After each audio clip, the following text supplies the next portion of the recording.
Good afternoon to all of you. Please settle down.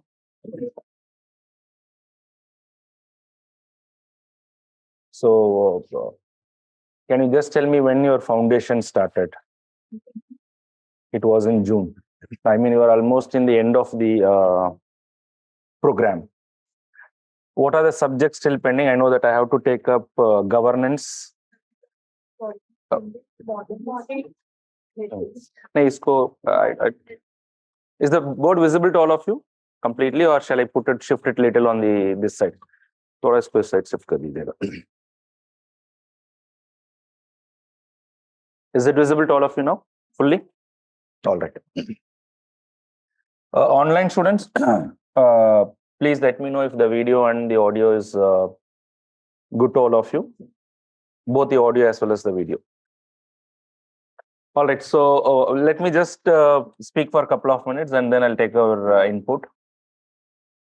So I'll be handling your governance, which will be around, I think, roughly 7-8 classes from now. Governance in your GS paper 2, which does not include the polity part, which does not include the social justice part. So excluding those things, and then I think IR will be taken by a different teacher, or it has been taught, I'm not sure of this, it is done. So I'll be taking up the governance part. So what comes in what I'm going to take, I'll just let you know now for the first 10-15 minutes.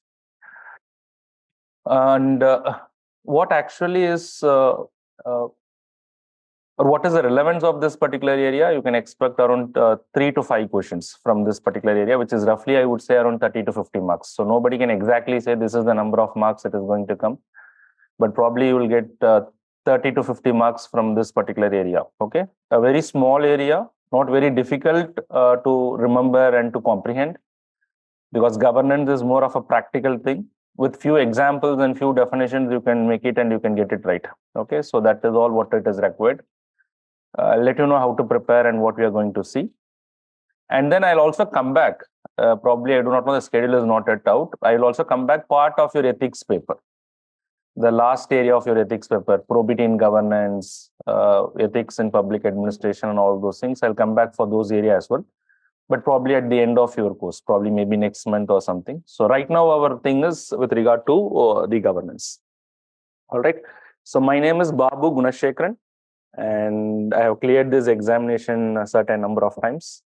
But for some reason, I have not yet joined the service. And in the meantime, I've started teaching, and I've been associated with multiple institutions.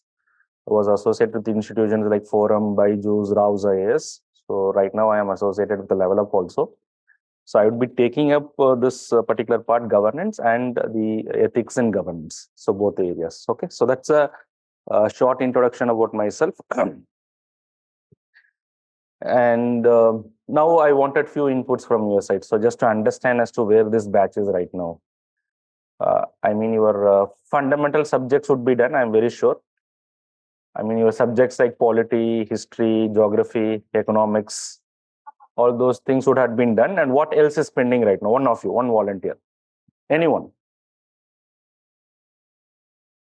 Yes. Internal security, modern history.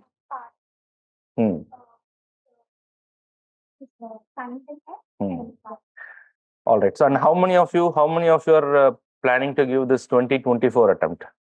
I mean, most of you are planning for the 2024 attempt, except I think 1 or 2 hands. I think everybody is for 2024 attempt. All right. So we'll just move forward with that brief introduction. And with regard to the class, I would certain protocols that we will follow is doubts will be entertained, but not random doubts.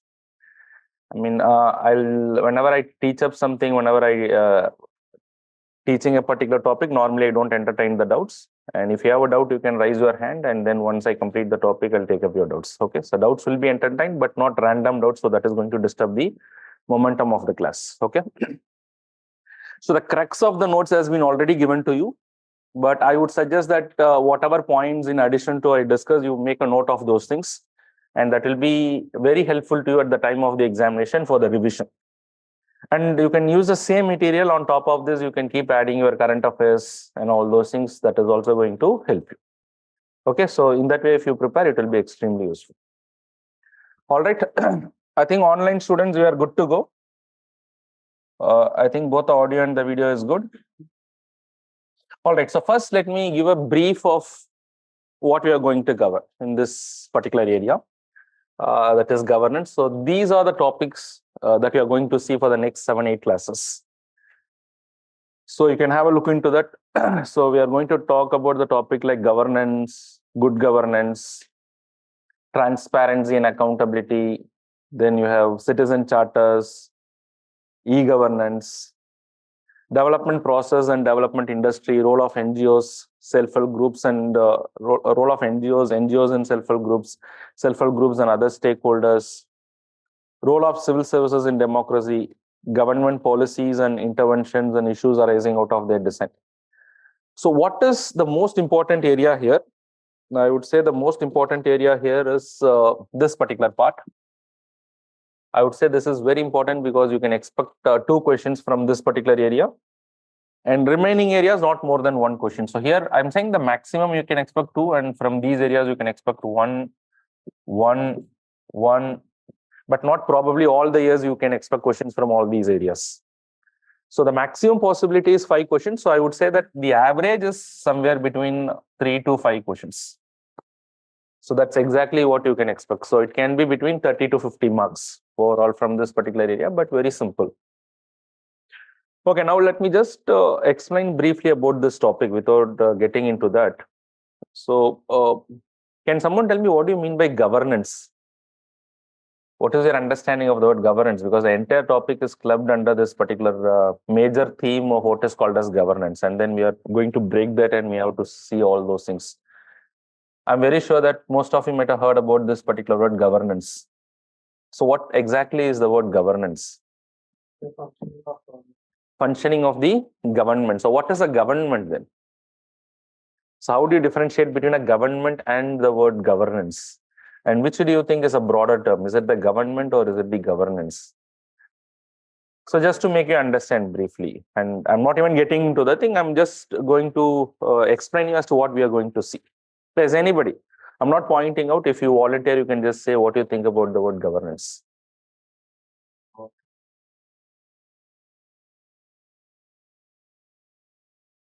So you mean to say government is like an institution?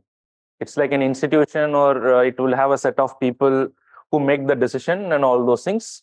And then what is governance in that case?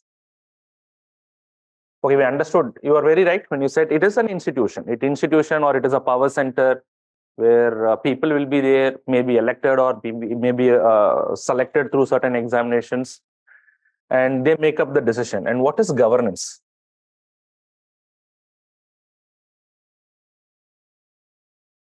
Very good. So to put it in a very simple way, what is governance? Governance is nothing but what the government does. Whatever the government does is what is called as the governance. To put it in a very simple way, if I have today. Now, say for example, today the government makes a lot of policies. The government implement those policies, and the government makes interventions in number of areas, be it in health, education, national security, agriculture. For all these things, they do make policies. They implement those policies. So whatever action that is done by the government is what is called as governance. So all these things will be clubbed under what is called as governance. So to put in a very simple way, what is governance?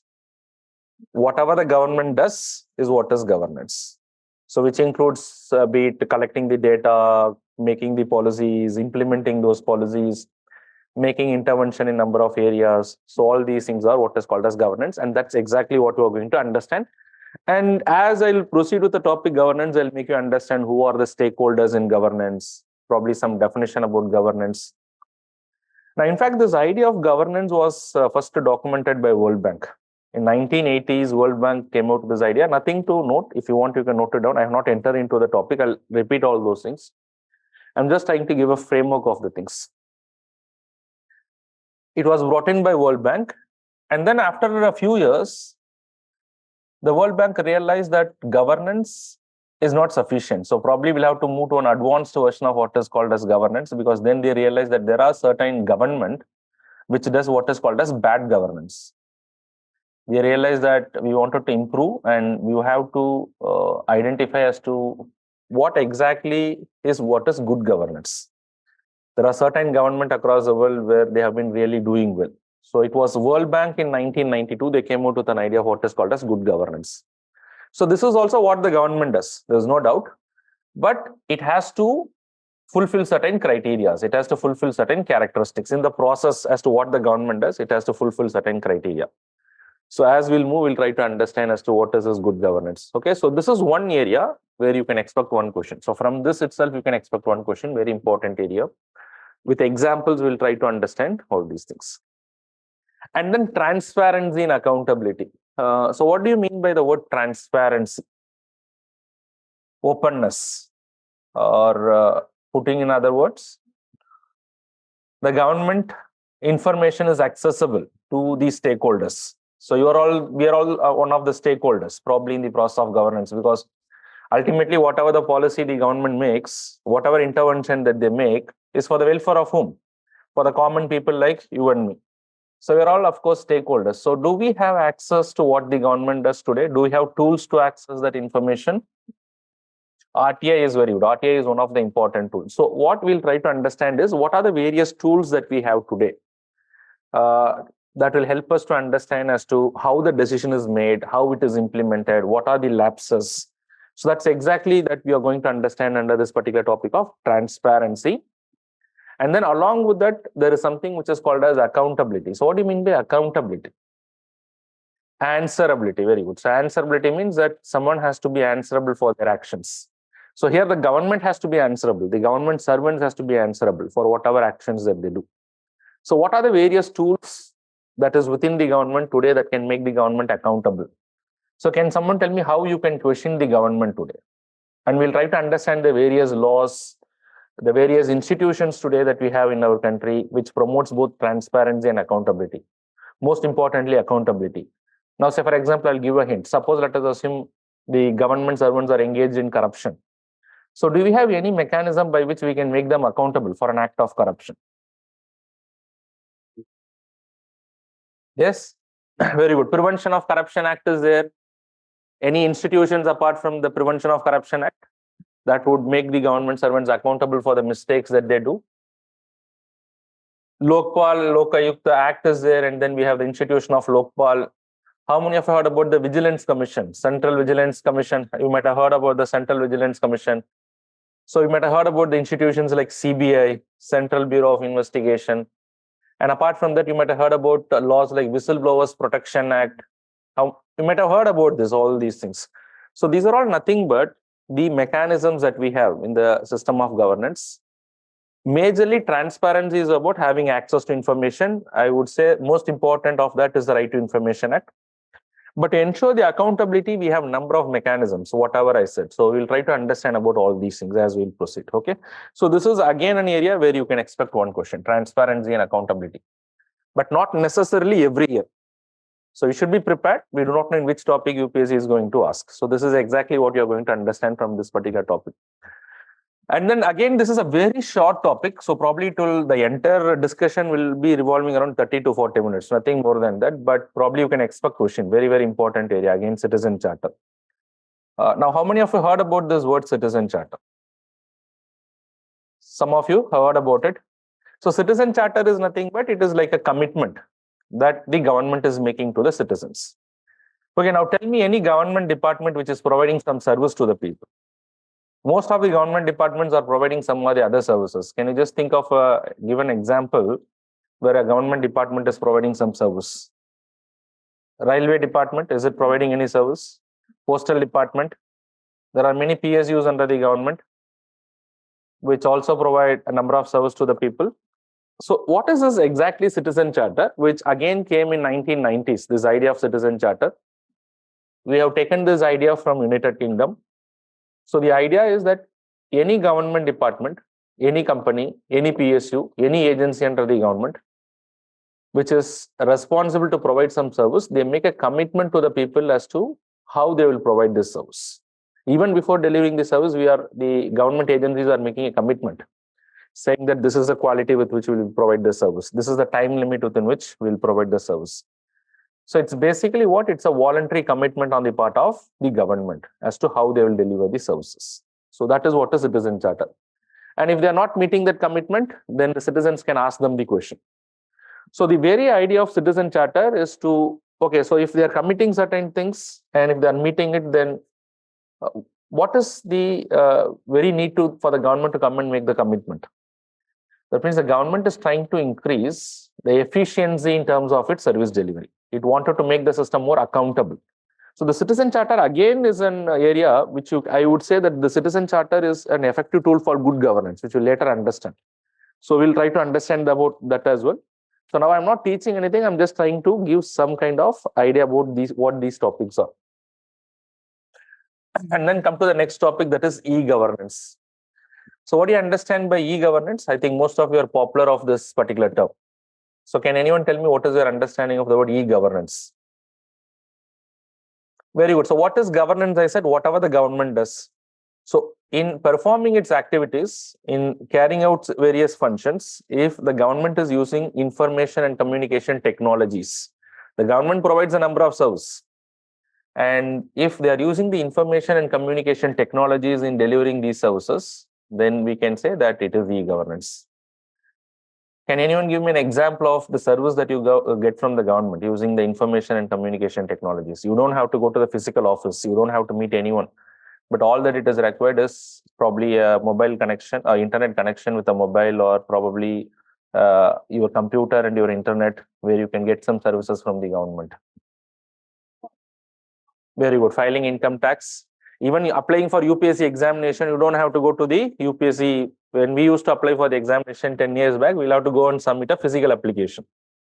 But that is not the case. You can just apply it online. So that's an example of, I would say, it's an example of information and communication technologies used in delivering services to the people. So that's exactly what we'll understand here.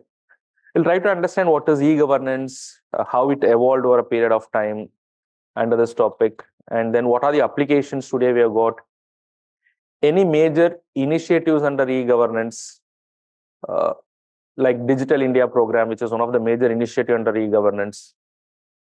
And then we'll move on to understand what are the challenges to achieve the benefits of e-governance. So it has huge potential, but there are few challenges as well. So we'll try to understand those challenges. So again, very important area. Again, you can expect one question from this particular area. Okay. So you can expect questions from every topic in this particular area. Very, very important. It can be from governance or good governance. It can be from transparency and accountability, citizen charter, e-governance. If you see in the last, I think 2013, this new pattern came. Since 2013 till this point of time, 11 years, from every topic question has been asked. Not necessarily in the same year. It has come from good governance. It has come from transparency and accountability. Citizen charter 2-3 times the question has come. E-governance, last year also there was a question. So every topic is capable. So this is exactly what we are going to cover in the first 2-3 classes. I'll take up every topic. And then moving forward. Then the next thing is development process and development industry. So what do you understand by the word development process and development industry? What do you mean by development process? And who is a major stakeholder today which has to take care of the development of the people? Government. The government, through its governance process, through policy making and all those things, they have to improve upon the life of the people. What do you mean by development process? Change in the state. But that change in the state has to be in positive direction. It can have impacts on the different aspects of the life of the people in the area of education or in the area of health, whatever may be the sector. But the development has to be, the change in the state has to be positive, in positive direction. That's basically what is called as development process. So development process means that some input is given by the government, which is trying to change the people's one state from another state. But it has to be in which direction? It has to be in positive direction. And development industry means that there are a lot of stakeholders who are today involved in this particular thing, who are trying to change the life of the people. And basically, as per UPSC examination, there are two important stakeholders, larger stakeholders who try to change the life of the people, who are basically called as state and non-state actors. Have you ever heard of this?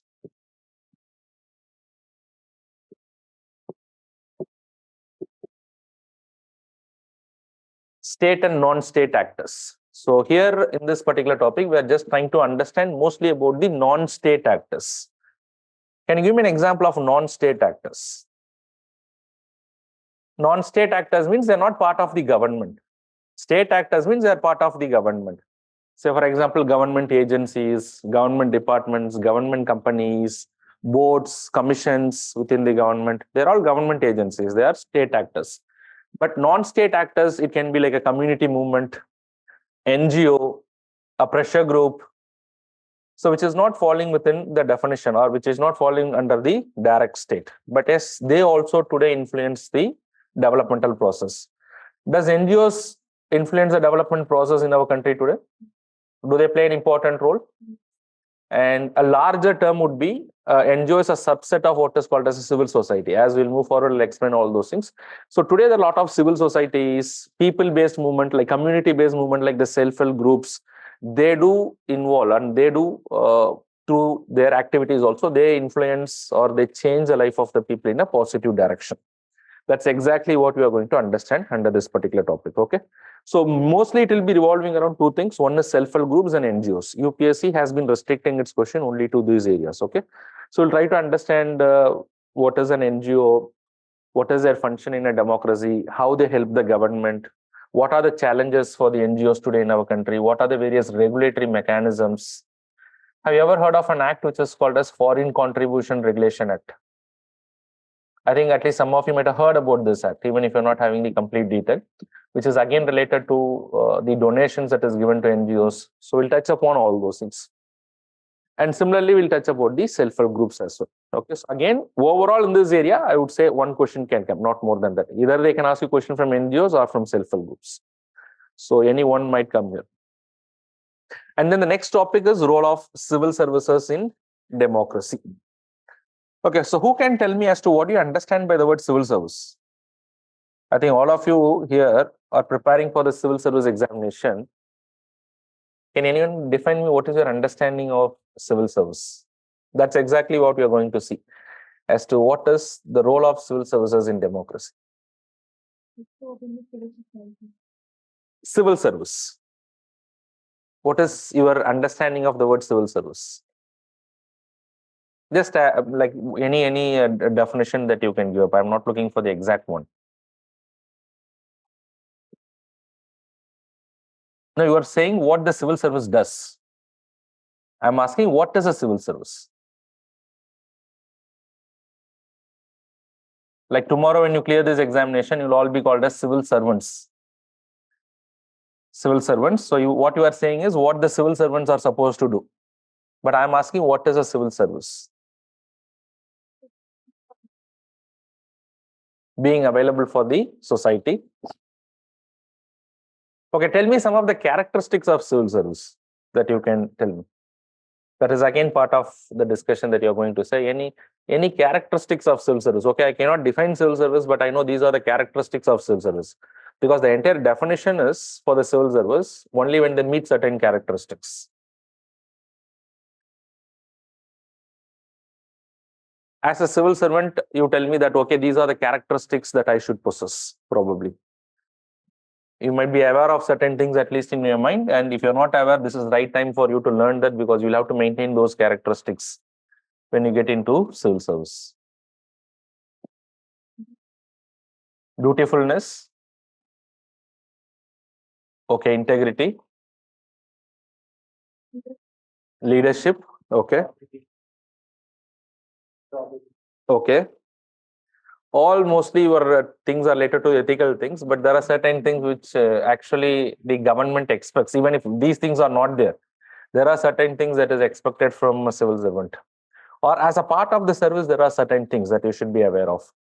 Now, sir, one of the most important things as a civil servant that you have to maintain is civil services neutrality and anonymity. Have you heard of this word neutrality and anonymity? As a part of the civil service, there is hierarchy. You will have to work in hierarchy. As a part of the civil service, there are certain conduct rules and you have to follow those conduct rules. As a part of the civil service, I would say there's a regular remuneration for all of you. And that regular remuneration is given to you because you should not work anywhere else as a part of a civil servant. Whether you do work or you don't do the work, a regular remuneration is given to all the civil servants. So to put it in a simple way, these are characteristics. What do you mean by civil service? Now, civil service, I would say in a very simple way, they are considered to be the arms of the government. What they are called? Arms of the government. Why they are called as arms of the government? I'm putting it in a layman word. I'm not giving the proper definition just to make you understand. Now, in the human body, who makes all the decision? The mind. But who executes all those decisions? The hands. Without hands, it would be very difficult for you to execute the things. So similarly, when you talk of the government of India, the elected representatives, they make the government. They are the major decision makers, the political executives. But who is likely to implement all those things? The civil servants. So that's why it is also called as the arms of the government. And as a civil servant, what you are supposed to do is that you'll have to execute each and every decision that the government makes. When I say the government, the highest level of government. Who makes up the highest level of government at the union level? The Prime Minister and the Council of Ministers. And if you take a shortest version of that, the cabinet ministers. And similarly at the state level. But who is going to execute all these decisions? The civil servants. The civil servants are going to execute. But it is not only about the execution, but you will understand later as we proceed. The civil servants also play a very important role in decision making as well. Why they play a very important role in decision making as well? Because the political executives may not have the much information. So it is the civil servants who will give a lot of information and help them in making the decisions as well. Okay. So they play an important role. So what we'll try to understand is, we will start with the definition of civil service. We'll try to understand the characteristics of civil service. We'll try to understand what is expected of the civil service, what functions the civil servants are supposed to play. And then we'll try to understand as to what are the problems in civil service today. And then finally, we'll conclude our discussion with the reforms required for civil service. What are the reforms that need to be brought in? So again, reforms is a very, very important area UPSC has been focusing upon. But questions can come from the functions also. Questions can come from the problems in civil service as well. So we'll try to understand all these things. Again, what you can expect is one question, not more than one question from this particular area. And then finally, we'll come to the last topic, that is the government policies and interventions and issues arising out of their design. So government policies and intervention means whatever policy that the government make to improve upon the life of the people. It can be in different sectors. Say, for example, can you tell me that any intervention that the government has made? Intervention means through the policy, they have made some intervention to develop the rural area. One easy example that can come to your mind. So probably to provide some livelihood mission to the people in the rural area. Manrega, very good. Mahatma Gandhi National Rural Employment Guarantee Act. That's a policy intervention. The state has made this policy intervention to improve upon the life of the people in the rural area. So similarly, the state can make policy interventions in the areas of health, the area of education, skill development, in poverty alleviation, rural development, urban management, science and technology, renewable energy, transport, in any area that the government can make. So this is a very broad topic, in fact. So this is not something that we can cover it in the class, but I'll try to help as much as possible. So the idea is, based on the research that I've made, UPSC has been usually focusing upon some policy intervention that the state has made in the last 1 or 2 years, which is very relevant, which is in the current affairs, which is in the news for some reason. Only such type of policy interventions has been asked in the examination. But I'll not only touch about all those things, I'll try to give certain, apart from that also, I'll try to cover certain other things. But the hint that I'm trying to give, or which I want to directly say to all of you is, for this particular topic, you have to be a little cautious, because what we may discuss in the class may not be sufficient. Because today we'll complete the class. In 6 months, probably the government might come out with a new policy intervention. So you should have an idea as to what type of questions, what kind of policy intervention may be asked, and then you'll have to follow the current affairs. So there it is your responsibility. But anyways, I'll give a foundation, and whatever is present today, we'll discuss about all those things before we complete the class. And again, this is a very big area, but UPSC has not been asking more than one question. Okay, so one question may come from this particular area. Suppose if 2 questions comes in this area and then one question, so the maximum possibility is 5 questions. But not every year there may be a 5 question, but minimum 3 questions are likely to come out of these 4 major topics. So this is exactly what we are going to study. All right. So have you got a fair idea of what we are going to discuss as we'll move forward. And how we'll proceed is that probably I'll teach a couple of topics, and then in the class itself, I'll try to make you write one answer. And do not hesitate to write answers. And do not think that you are not prepared for to write the answers, and that will never, you will have that unless until you start writing an answer. So try to write an answer in the class itself. So with whatever content that has been taught in the class, and then whatever content you have probably already. So try to use all those things and try to write an answer. Don't worry about the quality of the answer. Start writing and gradually it will improve. Okay, so that is how we'll proceed further. Online students, clear to all of you? Is it clear to all of you? Shall we move forward? Shall we move forward to the first topic? All right.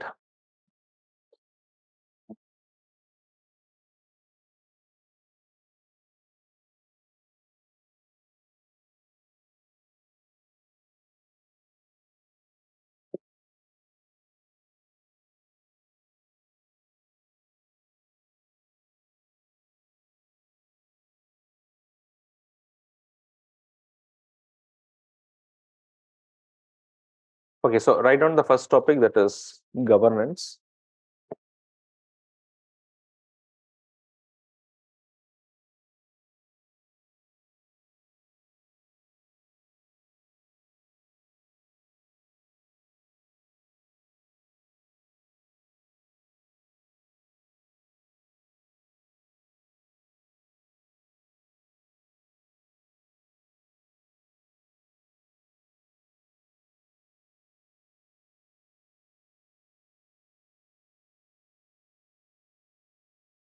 Okay.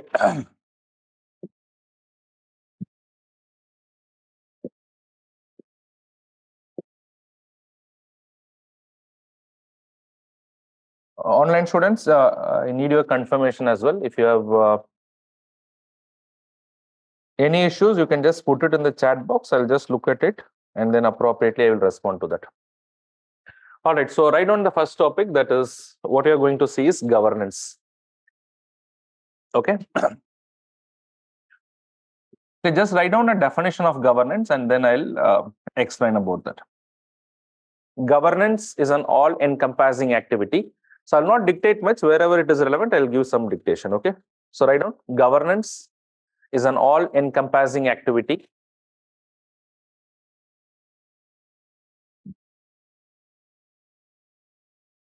Governance is an all-encompassing activity of the government. Governance is an all-encompassing activity of the government which touches upon the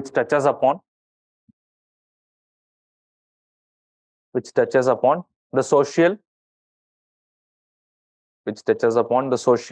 economic,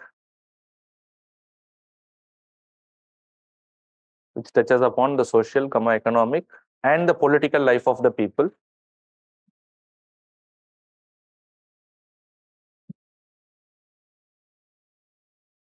And the political life of the people with optimum utilization of resources. With optimum utilization of resources.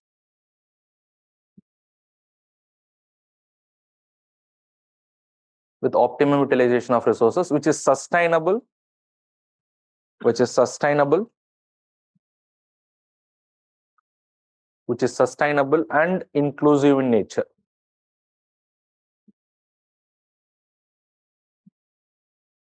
Which is sustainable and inclusive in nature. Okay, so now just look into this particular definitions. There are a few key words that you should remember. One is optimum utilization of resources, which is sustainable and which is inclusive in nature. Now, governance, as I already said, whatever the government does, so that's why I said it is an all-encompassing activity. Whatever the government does, it falls under the definition of what? It falls under the definition of governance. To put it in a very simple way, what is governance? Whatever the government does is what is governance. So government means it's an institutionalized structure, the people and all those things. But whatever decisions that they make, whatever they do, whatever they implement, that falls under what? That falls under the word governance. Is it understood? So governance is not a very physical entity as the government. So governance is more of a process. Governance is more of something, the decision that is taken by the government, the implementation part that is taken care by the government. What is done actually by the government is what is governance. So it's an all-encompassing activity. Everything that the government does falls under the definition of governance. But why the government does all those things? It make an impact upon the life of the people. It can be an impact on the social life of the people, political, economic, whatever be it. But whatever that the government does to make an impact upon the life of the people, they have to make optimum utilization of resources. What do you mean by optimum utilization of resources? Resources are limited, very good. There are multiple use of resources, so we have to use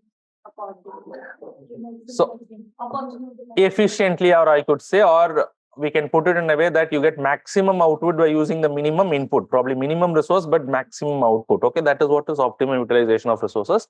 And then ultimately, whatever is the result, whatever is the intention behind the government, the result has to be what? It has to be sustainable in nature. What do you mean by sustainable development? You might have heard of the word sustainable development. What do you mean by sustainable development? Whatever the decision that the government makes today, and whatever is going to be the outcome of that particular decision, it can be even in the positive direction, but it has to be without compromising the needs of the future generation. So whatever we do, we should not compromise the needs of the future generation. So it has to be sustainable in nature, and it has to be inclusive in nature. What do you mean by inclusive in nature? The benefits of growth, or whatever is the benefit that is arising out of the government decision, that should be enjoyed by all the sections of the society. It is not only by the upper class, or it only by the rich people. It has to percolate down to every sections of the society. That is what is inclusive development. So this is exactly, if you want to put it in a very simple way, you can say that whatever the government does is what is governance, or you can use this particular definition also. So how we'll proceed is, for whatever thing that we take, even for ethics paper also, we'll have a proper definition for that. The first thing is you need to have a definition where you can start your answer, which will give a good impression to the examiner. Very simple definition. You don't have to follow this particular definition, but I'll suggest you should have a definition. You can read it from the internet also, and you can understand that, and you can formulate your own definition also. But if you're using a definition which is given by any specific institution already, so then try to quote it in the bottom of the paper. So this is the definition as per the World Bank of India, as per the International Monetary Fund, as per the Government of India, as per the Law Commission of India. But you don't have to reproduce the exact definition, which is little difficult, and you cannot exactly remember all those things, but you can make your own definitions, but try to have it. And it should be a very simple thing in your own words, and it should reflect the exact meaning of what you are going to say. And moving forward, so I said that now it should be very clear to all of you what is the difference between the word government and governance. I hope it is clear to all of you. And now we are moving to the next area as to who are the various stakeholders in governance, who are involved in the process of governance. I said whatever the government does is what is governance. So definitely government is a stakeholder. Apart from the government, who else is a stakeholder?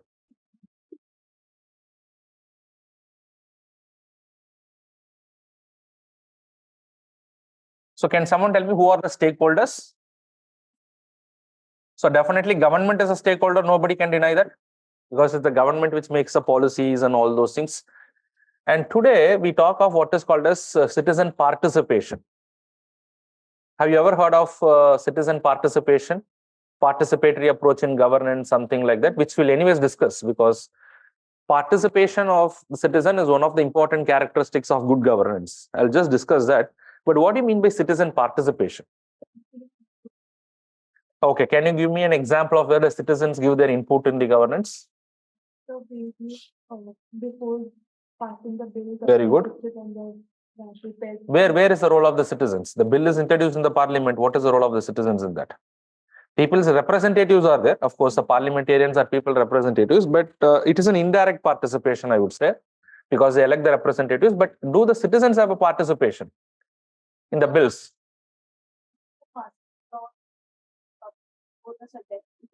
Before even introducing the bill, if you look into the pre-legislative process, before the bill is introduced, the bill is put in the public domain. In the websites and all those things, the bill is put, and they look for the opinion of the experts. And that is where is people's participation. Not when the bill is introduced, but even before the bill is introduced. It's a pre-legislative process. So that's a good example. Now, is there any other forum apart from that? Have you heard of a website which is called as mygov.in? Mygov.in is exclusively developed to one website. Today, the citizen there's a lot of forum, there's a lot of issues of the government. People do go and they can give their inputs. So that's exactly what is the participation of the people. I'm just trying to say, so the traditional view as to what constitutes government is mostly the government and the citizens. Today, the citizens does have a very important role to play. Okay. But apart from the citizens, so this is a traditional view, both the citizens and the government, but today the level of participation has increased. But today, apart from the citizens, is there any other stakeholders in the process of governance? Do you think? NGOs, very good. Not directly citizens in the form of community movement, NGOs are there. You can say that apart from that, the pressure groups might influence. There are various associations like FICCI, ASSOCHAM, professional institutions are there, professional associations are there. So a number of people, even the number of big corporates can influence the government policy. So apart from the government and the citizens, today there is also something which is called as the market force, or the market,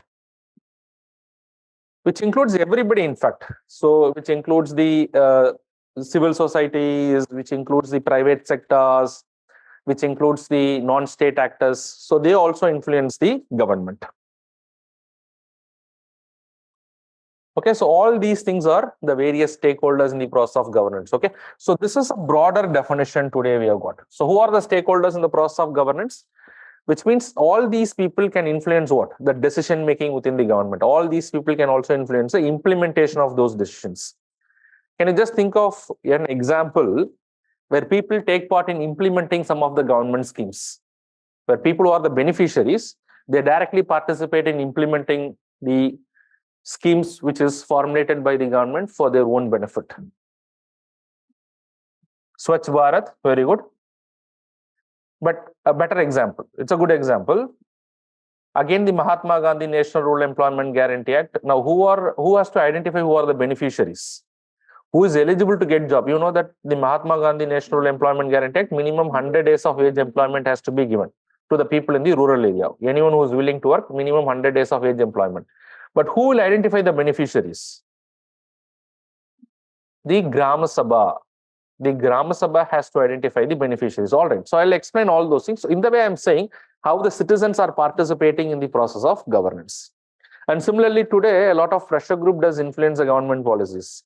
Can anyone give me an example of a law, a very important law in our country, which was brought in by a pressure group movement today, although the law is not fully functional as of now? Yes, Lokpal, very good. The Lokpal and 𝐂𝐭 Act in 2013 was brought in because of a pressure by a movement which is called as India Against Corruption movement. You can note down these examples, which will help you to write the answers. Okay, examples are very, very important. India Against Corruption movement, which was basically a people's movement.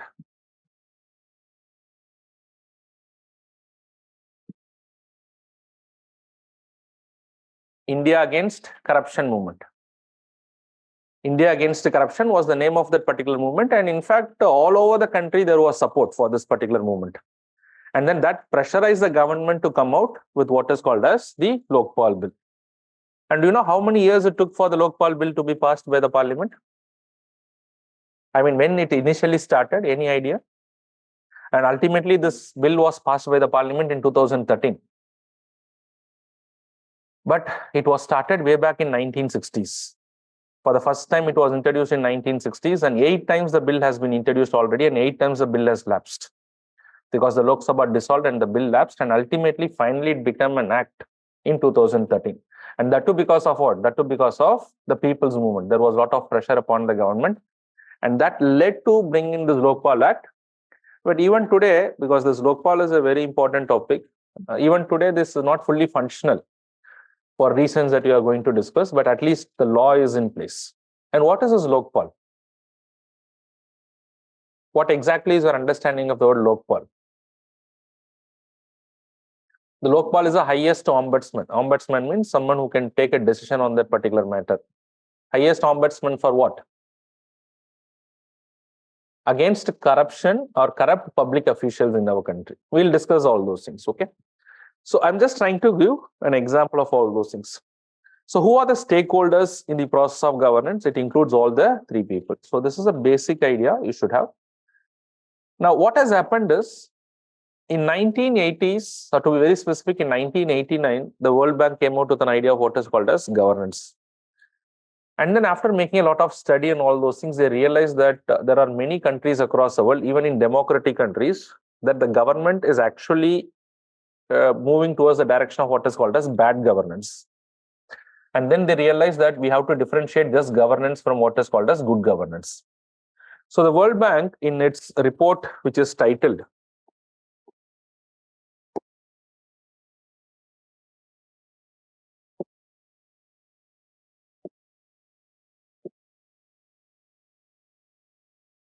So the World Bank, in its report titled what is called as Governance and Development in 1992, the year is not very important. They came out with the concept of what is called as good governance.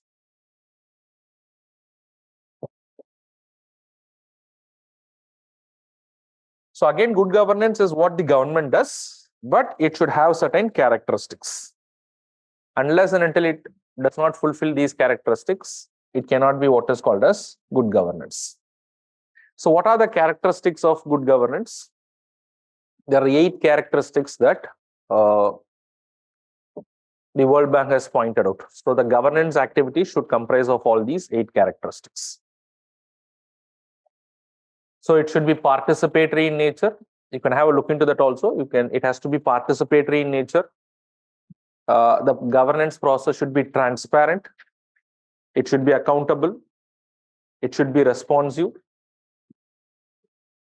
It should be an efficient and effective form of governance, consensus oriented, equitable, inclusive, and it should also cover up what is called as rule of law. Now, only when all these things are there, we can say that it is what is called as good governance. Okay. So let us try to understand these things one by one.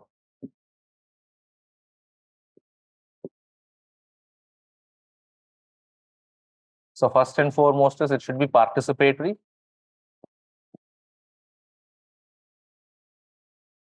It should be transparent, accountable,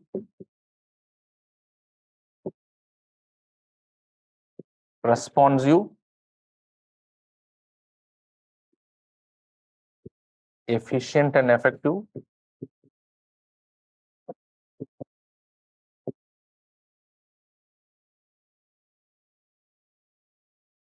and then consensus oriented,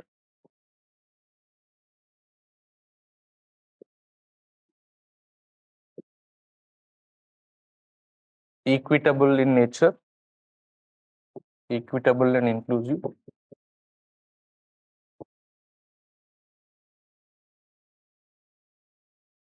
and then finally there should be rule of law. Okay, now before I go to all those things, how many of you think that India has got good governance? You might have a fair idea, if not the full idea of the things that I put on the board. So if any governance, that means whatever the government does, the process by which they make the decisions, the policies, it should cover up all those things in its implementation or in the process of making the decisions. So how many of you will give a thumbs up to the thing if I say that India has got good governance? It's mostly a relative term. It is not like something which is an absolute term. You cannot never say that it is there or it is not there. It's mostly a relative term. So to what extent do you think that there is good governance in our country? Or at least the governance in the direction of what is called as good governance? Are we moving towards good governance? How many of you agree with the fact that yes, we are moving towards good governance? All right. So how many of you do not agree? No, we are not moving towards good governance. Is there anyone who is saying that no, we are not moving towards good governance? So you can have your own opinion, but do not write it in the examination, even if that is your opinion. So you can have a constructive criticism, no problem with that, but it should not be just a critic just for the sake of a critic. It should be a very rational thing. And even I agree with the fact that there are certain areas where the implementation or the policies may not be up to the level, but the government does have certain limitations. Okay. So you can be a constructive criticism, but do not be someone who is hating the government and all those things, irrespective of the party in power. Okay, so that is how we have to be. All right, so now I'm just going to the first thing, the participation. So participatory. Okay, so how UPSC will ask question before I get into that? How UPSC is going to ask the question? Now, UPSC is not going to ask you what do you understand by good governance and what are the characteristics of good governance. Probably these were the type of questions which was asked 15 years back. But unfortunately, you are not writing the examination at that point of time. So presently, UPSC is not asking questions like that. So how probably UPSC may ask a question? I have also given a question in the back. So just you can listen to me. Similar version of that particular question. Probably I don't remember what question I given exactly, but I can tell you. What do you understand by participatory model, or what do you understand by participation in governance? And how participation can lead to what is called as good governance. Okay, so you can look into that also, or you can just listen to me. What do you mean? What do you understand by participation in governance? And how participation can lead to good governance? So probably this is how they can ask you a question. They're not going to ask you what is good governance. Okay, just think about this particular question. Can anyone tell me, okay, this is, I'm not expecting an answer. I'm only just looking for what this question is all about. Have you decoded this particular question? Have you understood as to what is asked in the question? Anyone willing to say me, okay, this is what is required in this particular question? What do you understand by participatory approach? And do you think that participation can lead to good governance? Or how participation can lead to good governance? What this question is expecting, what you have to write in this particular question. For the governance, you don't have much to, I think, read and all those things. All that you'll have to think, few information at your hand, definition and few examples. You know how to write an answer, you will be able to do that. That's exactly what I'm trying to do. So I hope you have already written some answers as a part of this particular program. Okay, so what is this question is all about? What is expected in this question? You can use the same question also, whatever is given in the handout. Just tell me, I'm not asking the answer, but what this question is expecting.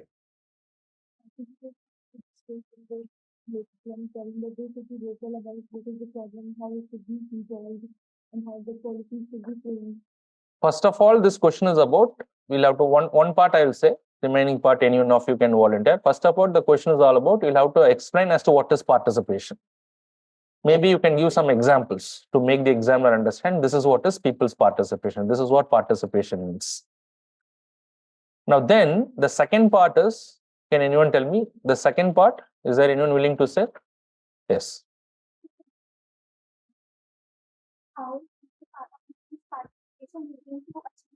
Very good. So very good. So the second part of the question is even more important, because how participation can lead to good governance. Now, what you'll have to say is, you'll have to pick one example, probably one case study, where you say that people is participating in this, and then how the participation of the people is leading to the other areas which we are going to discuss. You'll have to connect the people's participation with the other areas. Then only you can say, yes, the participation of people is leading to the system being more transparent. Participation of the people is making the implementation more accountable, the government more accountable. Participation is making the system more responsive. Participation is making the system more efficient and effective. So probably you'll have to link that participation with the other areas. And then if you're able to do that, the job is done for that particular question. For which you'll have to have a couple of case studies at least. I'll give 2 to 3 case studies, which will help you to do that. And probably if you want, you can develop more case studies also as you proceed.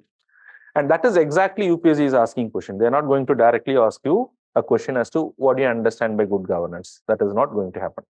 Okay, so before we'll answer that particular question, first we'll try to understand these characteristics. Okay, so first come to the first characteristics, participatory. Is there anything in your mind where people's participation can lead to the other areas? Case study means any particular tool or any particular law where there is a people's participation, and that can also lead to transparency, accountability, and all those things. Any case study, any example that comes to your mind? What is this, the PRI? Okay, Panchayati Raj institutions. Okay, even more a better one. Yes, you can relate because this is a very, I would say it's a very subjective question. It's not a very objective thing. The way you take your argument, you can link Panchayati Raj institution, how it is making the system participatory. Participation is there definitely because today the Gram Sabha is playing a very important role in most of the things. And wherever participation, the system becomes more transparent and accountable. But any better example than the Panchayati Raj institutions today? Right to information. So for which first we'll have to understand about the right to information. Is right to information making the system more participatory?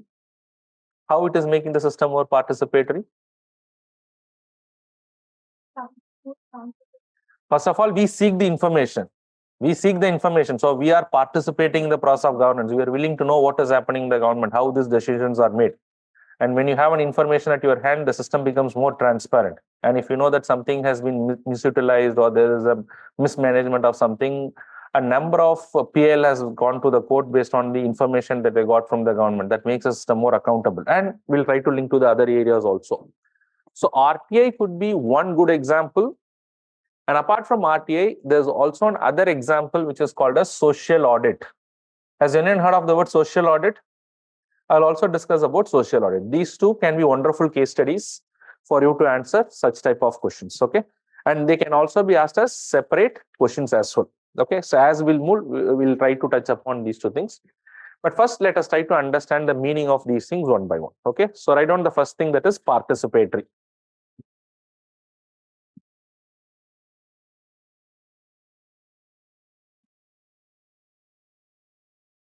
Participatory. So what does it mean by participation? To put it in a very simple word,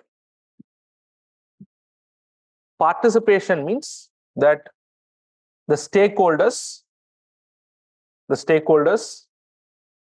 or participation of the or involvement of the stakeholders in both decision making, in the process of decision making, or in the process of implementing the various policies.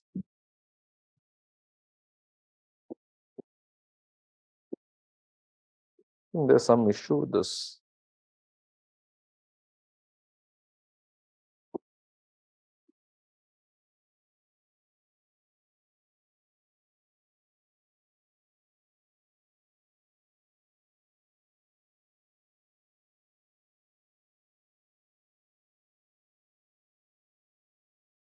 Okay, so what is participation? So participation means involvement of various stakeholders in the process of governance. So when I say in the process of governance, involvement of various stakeholders in the process of governance, it could be in decision making or in implementation.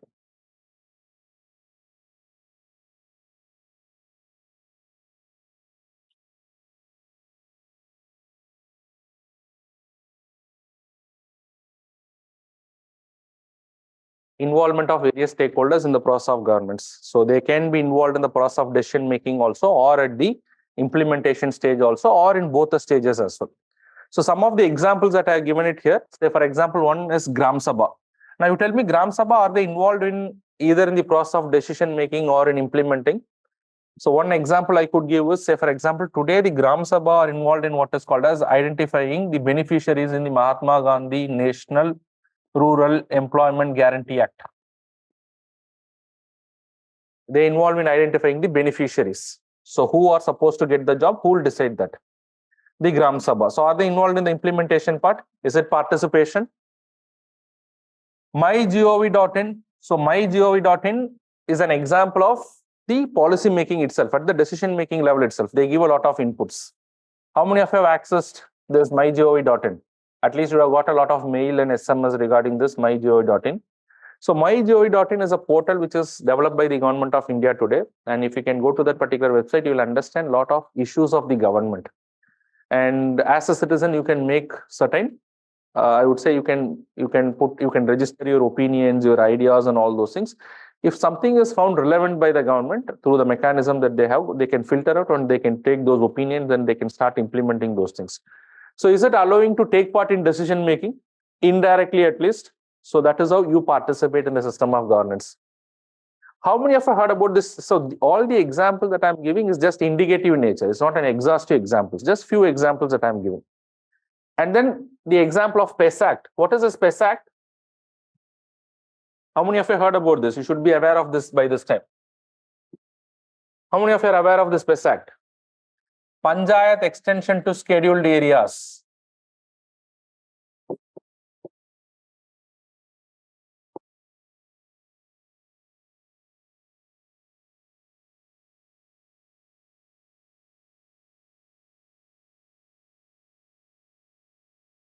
Panchayat extension to scheduled areas. Okay, tell me where this law is applied. Panchayat extension to scheduled areas act. Schedule 5 or schedule 6, or in both the scheduled areas? Please raise your hand. Schedule 6, please raise your hand. Schedule 5, both schedule 5 and schedule 6. Okay, so very good. I think you are aware of the provision. It is applied in the schedule 5 areas. Now, what is distinct about the schedule 5 areas? Okay, when you say schedule 5, then what about schedule 6? In case of schedule 6, there is a autonomous districts, and the autonomous districts have their own elected bodies. So they will take care of the administration. So both the schedule 5 and schedule 6, although they are related to the tribal areas, but schedule 6, you know that it is only for few districts in certain states. To be very specific, Assam, Meghalaya, Tripura, and Mizoram. But schedule 5 is except for these areas, wherever there is a predominant tribal area. For all those areas, this PES Act will apply.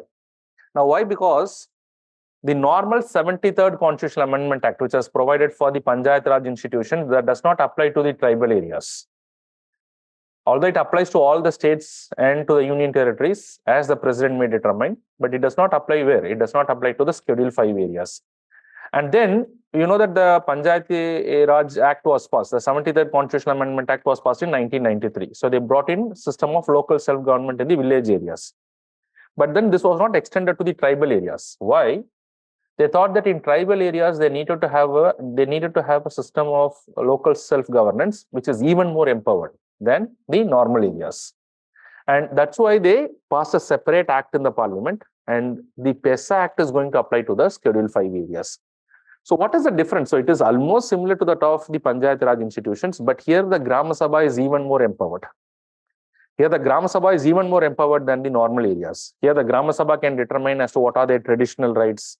The Gram Sabha can determine as to the local resources, including the water resources, the forest resources, and all those things.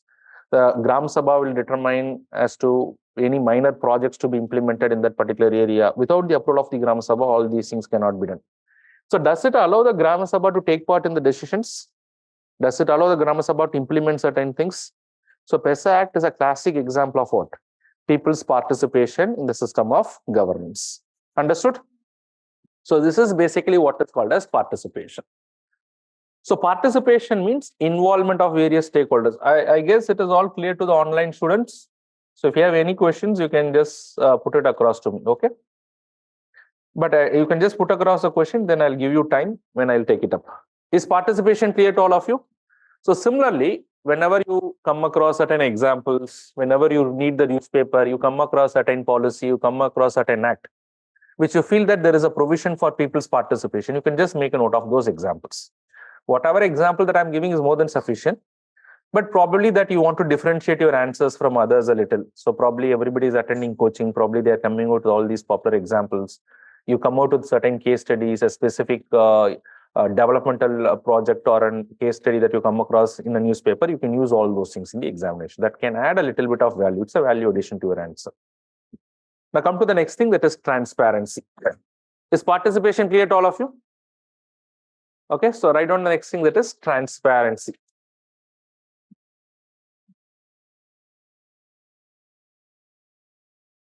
What do you mean by transparency? That is, a system is transparent, or you can say that the governance includes this particular phenomena when there is availability and accessibility of information to all the stakeholders, or you can say that the information is freely available to all the stakeholders.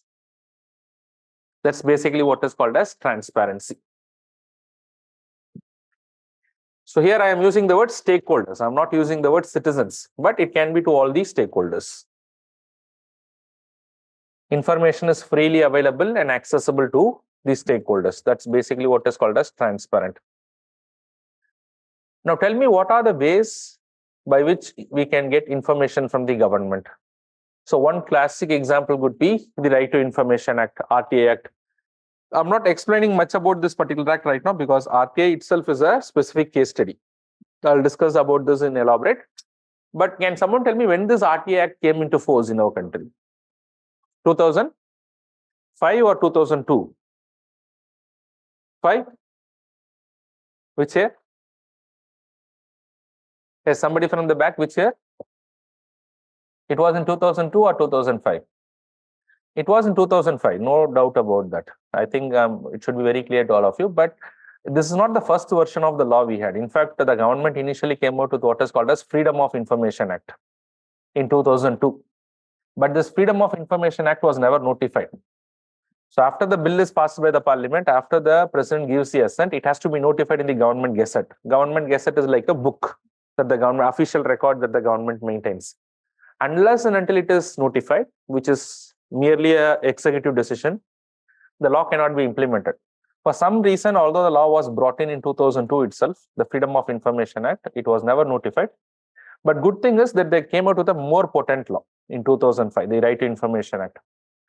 So initially, it was brought in 2002 with a different name, but the Right to Information Act came in 2005. How many of you in this class has ever filed an RTA? Is there anyone who has filed an RTA? You filed an RTA? Have you got the reply? And it was related to what, if you don't mind, if you can share that? Is it related to some personal thing or it's something that you can share it? Is it UPSC examination? All right. You made an RTA for passport. So why they are not? It was delayed, and you got the information, and the reply was appropriate. That's it. So they did not give a clear information, but then subsequent to that, you got your passport. Now tell me that this RTA, the way that you filed the RTA, was it a very easy process or it's a difficult process? Were you aware of where you have to file that RTA? Now you can try this also. When you want to file an RTA, the web portal, the national portal has been designed. I do not know how it is there in the state governments, because as per the Right to Information Act, you can get information from the central government department also in any of the states that you want. You can file an RTA request. The website has been designed in such a way, even if you do not know where you have to file it, it will automatically guide you. It will automatically direct you. So it has been designed in that way. And moreover, let us assume, even if you file a request to a different department, suppose you want to get an information, let us assume from the agriculture department, or let us assume you wanted to file it from rural department, but you have filed it to, let us assume, Ministry of Panchayati Raj, because you are a little confused where you have to file. It is the responsibility of the concerned authority, whoever receives that RTA request, to transfer it to the appropriate authority. So that's a good thing about this particular act, and a number of other things. An RTA is definitely a wonderful tool with regard to getting access to the governmental information. Not only the decisions that you will have access to. When I said decisions, not only the final decisions you will have access to, you will also have access to the file notings. Do you know what is a file noting? File noting will make you understand as to how the decision has been arrived at. So the file has to be initiated in the government, and then every officer concerned will give certain remarks. And then finally, the deciding authority will be the topmost authority. So as a person who is filing an RTA, you not only ask what is the decision, you can also ask as to the file notings, how the decision has been arrived at. So you'll have access to the various remarks which has been made by a number of officers if you want that. Okay, so all these things are available at the RTA. So RTA is definitely a wonderful tool that has provided a lot of transparency, but I'll discuss more about the RTA. Apart from that, I would say a wonderful thing is the parliamentary questions. Can the parliamentary questions promote transparency? Can it promote transparency within the government? So today we are aware of number of things because of the questions are asked in the parliament. We can, as the citizens, we can look into the Lok Sabha debate and Rajya Sabha debate. A number of questions has been asked to them. Does that give more information as to what is happening in the government? So that also makes the citizens more informed. Okay. So parliamentary questions is a classic example. Can anyone tell me the different types of questions or different types of hours, different types of questions probably which can be asked in the parliament? short notice question, state question, and state question. I'm sure that you are knowing the difference between all those things. So parliamentary question is a good example. You can add further examples and then write down the next thing, that is accountability. Accountability. So what do you mean by accountability? Is making one answerable. Here we are making whom answerable? Anyone who has made the decision or the government, making them answerable for both their act of omission as well as act of commission. That is what is very important. So what you'll have to understand is both for the act of omission as well as commission. What do you mean by commission? Commission means they have done something. They have done something. Suppose they're not supposed to do that, but they have done it. So they're answerable to that. Act of omission means they are supposed to provide certain service, but they're not doing it. They're not doing it. So for also that also they are answerable. Okay, that is what is accountability. One classic example of how we can make the government servants accountable is CP grams. How many have heard about the CP grams? Has anyone heard of this CP grams? Just make a note of this. What is the CP grams? I'll let you know how this functions.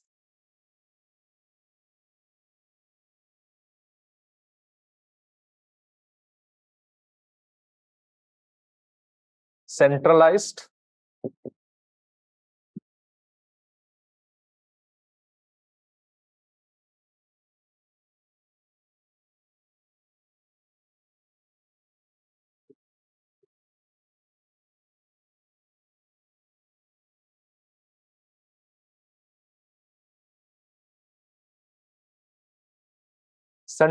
public grievance redressal and monitoring mechanism. That's basically what is called as CP grams. Centralized public grievance redressal and monitoring mechanism. That's what you say what is called as CP grams. All right. So let me just explain a little about it. Have you made a note of this? Centralized public grievance redressal and monitoring mechanism. So what exactly is this?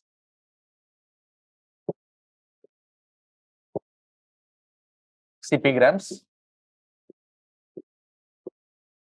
Now this CP grams is today under the Department of Personnel and Training. How many of you heard about this department? Department of Personnel Training and Public Grievances. Who is holding this particular portfolio?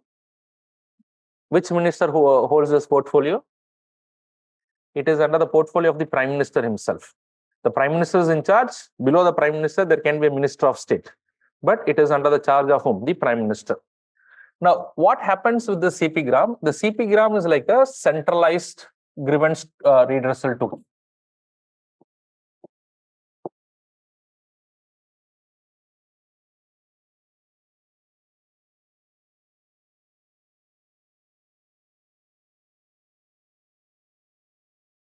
So what happens is, suppose let us assume that the government departments are there. Government departments. All the central government departments, let us assume there are many government departments which provide service to the people. Let us assume postal department, railway, corporate affairs,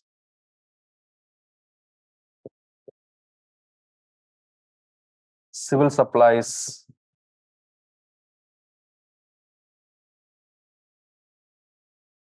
agriculture, health, so on and so forth, etc. We'll have number of departments which does provide. Agricultural department provides a number of agricultural subsidies and all those things to the farmers.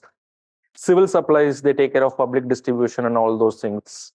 Corporate affairs, they provide a lot of service to the corporates in our country. Railway to the passengers, postal department, postal service. Now, all these departments, they have their own grievance redressal mechanism. Suppose let us assume somebody is sending a post, but it has not been delivered. Will the citizen have a grievance? So whenever he has a grievance, so there will be a grievance redressal mechanism. So there will be a grievance redressal mechanism within every department. So the first level of grievance is to the concerned department. But what if this department is not appropriately responding to the citizens? So what the citizen can do is the citizen can file directly to the CP grams. Now CP grams is nothing but it is a monitoring mechanism to all the government departments. And that's why who is in charge of this? Who is controlling this portfolio? The Prime Minister himself. So there will be communication which is on behalf of the Prime Minister. The Prime Minister's office takes care of all those things. So they will directly raise a question to this department, to the concerned officer in this particular department. So and so complaint has been filed on so and so date, and why this has not been responded. So will it make the system more accountable? So this is an example of what is called as accountability. So we have this mechanism. So good thing is we have a lot of things in place, but again, how effective it is in functioning, that is another thing. But otherwise, so this is an example of ensuring what is called as accountability. So accountability coming directly from the top, which is initiated by the citizens. So this is what is you should know about CP-grams. All right, so you can check this also. You can just type CP-grams. I think there are a web portal for all these things. We can just see as to how it has been designed. Even if, and in the future, if you have any complaint, you can use this for the complaining mechanisms as well. And once you file the things to CP-grams, immediately there will be a question from the Prime Minister's office, and probably the concerned department can immediately respond. I'm not saying that the departments are not giving the response, but in case if there is no proper response, then we can file it to the CP-grams. And then the next important thing is with regard to social audit. So how many of you heard about this word social audit?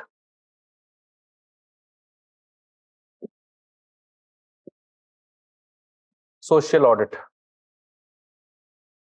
Has anyone heard of this word social audit? I'm not going to explain this much today. In the next class, I'll discuss this as a separate topic itself, because social audit is one of the important case study. One case study probably I can take it today, probably Right to Information Act. The next case study probably I'll take it tomorrow. But who can tell me as to what is this social audit? Have you ever heard of this? You might have heard of the audit. And whenever I use the word audit, probably what comes to your mind is the financial audit, and which is done by the Comptroller and Auditor General, who is the Auditor General of India. And what he is majorly associated with, what is his major function, is to look into the financial audit. So he has to look into the financial irregularities. He has to look into whether the authorized money has been spent. Even if the money has been, only the authorized money has been spent, has it been spent as per the procedure laid down by the Parliament? Whether the money has proper returns or not, because they can do proprietary audit also. So this is majorly related to only the finances. But social audit is something, is not concerned majorly about the finances, although it may have partially into the finances also, but that's not the major idea. In fact, the idea of social audit was brought in the private sectors. So where this concept originated? In the private sectors. And in the private sector, how many of you heard about something which is called as corporate social responsibility? I've heard of this word CSR. And what exactly is this corporate social responsibility? How many of you heard about this corporate social responsibility? So the percentage of their profit, like give it to charity or some social work. They have to spend it towards social responsibility as per their wish. And that too not for all the companies. Certain companies who are making profit above certain limit, which is set in the Companies Act. And they have to spend, I think, 2% of their profit. If the profit is above certain limit, they have to spend it in certain corporate social responsibility, which can be in the area of environment, health, education, or it can be any charitable work that they wanted to do. So all these things can be adjusted against the corporate social responsibility. Now, what happened? So this law is something that brought into India based on practices in the various Western countries. And in the Western countries, many companies have devised a mechanism. They wanted to actually see, because big corporates spend crores and crores of rupees in the corporate social responsibility, probably 100 crores, 200 crores, even the 2% of profit for big corporates. So they actually devised some audit mechanism that whether the money that they actually spend, is it creating the desired social impact or not? Now, say for example, some corporate is spending, let us say, 50 crore rupees as a part of their corporate social responsibility, and they are putting that money to improve upon the health of the local people, the local community. So actually, whatever money that they spend, has it actually resulted in the improvement of the health of the people? They're not going to look into the money that they spent, has it been properly spent? What is the major idea? What is the impact of the money that they have spent? What is the impact of that particular money that has made on the life of the people? Has it made an impact? Has their health standard improved? Because the health standard have improved, because their income has improved over a period of time. So that's basically what is called as the social audit. So social audit is not merely the financial audit. They are not going to just see as to whether the money, whatever has been given, has been spent or not. But what is social audit? Social audit is going to assess the social impact of the money that has been spent by the corporates. Okay, so don't worry about the definition and all those things. I'll give it later. I'm just trying to make you understand. Now, after the social audit becomes so popular in the private sector, today the government has also taken this idea of social audit. And in the context of government, what is a social audit? The social audit is something which the beneficiaries of the program. So the government today has a number of schemes. And who are the beneficiaries ultimately? The people mostly. The beneficiaries themselves will carry out an audit and to assess whether the intended result has been generated or not. That is basically what is the process of social audit. Okay, this is the simplest definition that I'm giving, but probably I'll give a proper definition when I take up the topic of social audit. Now, one example could be, can you just tell me some of the schemes where the social audit is today allowed? Where you have heard of the social audit. And who does the social audit? Is the people who themselves will do the social audit. Today, some of the schemes where the social audit is done is, one classic example would be the Mahatma Gandhi National Rural Employment Guarantee Act. The Gram Sabhas are supposed to do the social audit. Okay, I'll give a few examples.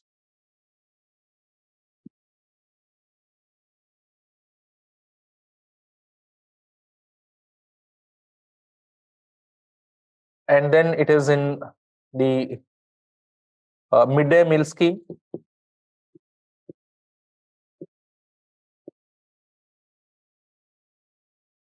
The National Food Security Act allows for the social audit. How many of you heard about Disabilities Act? There's an act which is called as Disabilities Act to take care of the disabled people. Certain special rights are conferred upon them.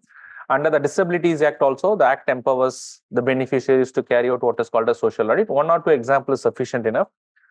So today, under these acts or under these schemes, social audit has been mandated. So now tell me, what is social audit? Is it looking into the finances? The major idea is not to look into the finances. The major idea is to look into the impact that the money that has been spent, has it created the desired impact upon the people? Can anyone tell me what is the objective of this Mahatma Gandhi National Rural Employment Guarantee Act, as far as whatever you have understood? What is the objective of the Mahatma Gandhi National Rural Employment Guarantee Act? Yes. Okay. Okay, very good. Okay, so this 100 days of wage employment, which is very popular among most of the students or someone who is not having a deep understanding of this particular act, this 100 days of wage employment is not the major objective. These 100 days of wage employment is not something which is sustainable. The government does not wish to run this program for the next 100 years or 200 years. The government may not have the resources to do this. And the government does not want the people to be lazy, just they will provide jobs to them. The idea is that in the short term, the government is going to provide the job. And by providing job, what they're trying to do? They wanted to create rural assets. They wanted to build assets. Say, for example, you construct road.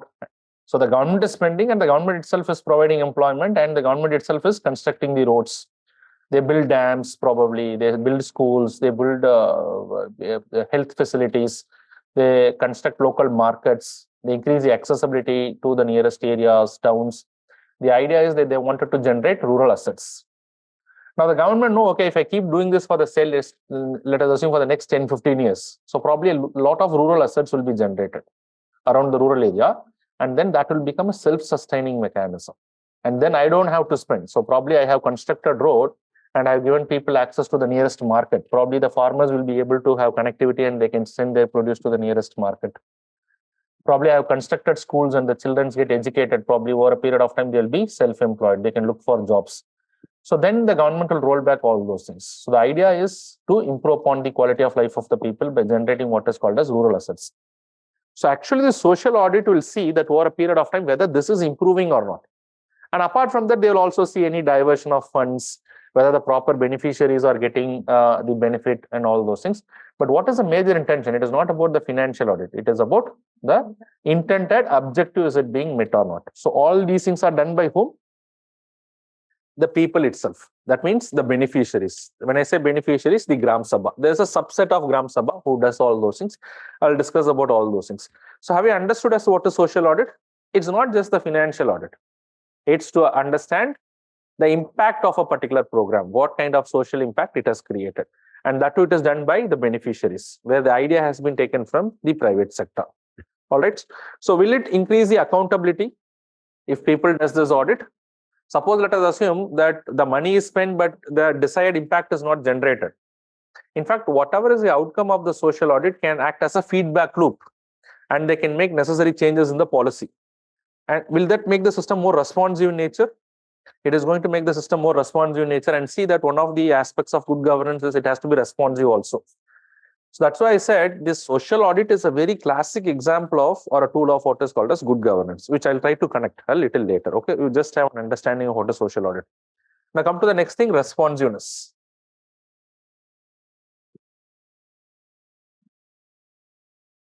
Responsiveness. So what do you understand by responsiveness?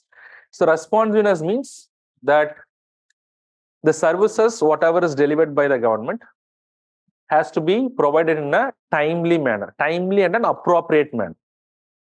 It is not that the service will be delivered very late or appropriate service is not delivered. So responsive means the service which is given by the government has to be timely as well as appropriate in nature. So one classic example for this is the Citizen Charter. Citizen Charter is one example. So again, here whatever examples that I give is not just related to whatever I discuss. It can be used as an example for other area also, because all these things are interrelated to one another. Citizen Charter. In fact, Citizen Charter, why they are formulated? They come out with a commitment, and in the commitment they provide, okay, these are the services we provide, and this is the time limit within which they provide. One of the aspects of Citizen Charter is time-bound service delivery. And they mentioned that, okay, you want a birth certificate, probably we'll give it in 7 days. That makes a system more responsive in nature. National Disaster Management Authority. How many of you heard about this Disaster Management Act? How it can be related to what is called as this responsive nature. What is the objective of this Disaster Management Act? In case of any disaster, the government has to provide. In fact, if you look into this Disaster Management Act, the major objective is first prevention. Prevention, response, relief, and rehabilitation. So if you see that, first of all, they have to prevent. So prevention means they are more responsive. Say, for example, if they know that, okay, that there is going to be a cyclone, there should be an immediate response from the government. The government cannot delay this action. So immediately they respond and they try to prevent and avoid the, I would say, the loss of life or the property in the first place. In case if they are not able to prevent, then they have to respond immediately. They respond and they provide the relief and rehabilitation immediately. That's very important. So the response time is going to be very important. That's why if you see under the Disaster Management Act, there are different levels of authority. Have you heard of the different levels of authority? At the apex level, we have got the National Disaster Management, and then at the state level, we have the State Disaster Management, and every district we have the District Management Authority. Now, why do you think that these authorities has been put in place? So that they are responsive in nature. So the National Disaster Management Authority cannot move to everything. At the state level, there is a rapid action force who will immediately respond to help the people. So this is an example of making the system what? It is responsive in nature. Okay. So in this way, you try to associate a lot of things that you can come across. So what is the next feature that you have to discuss?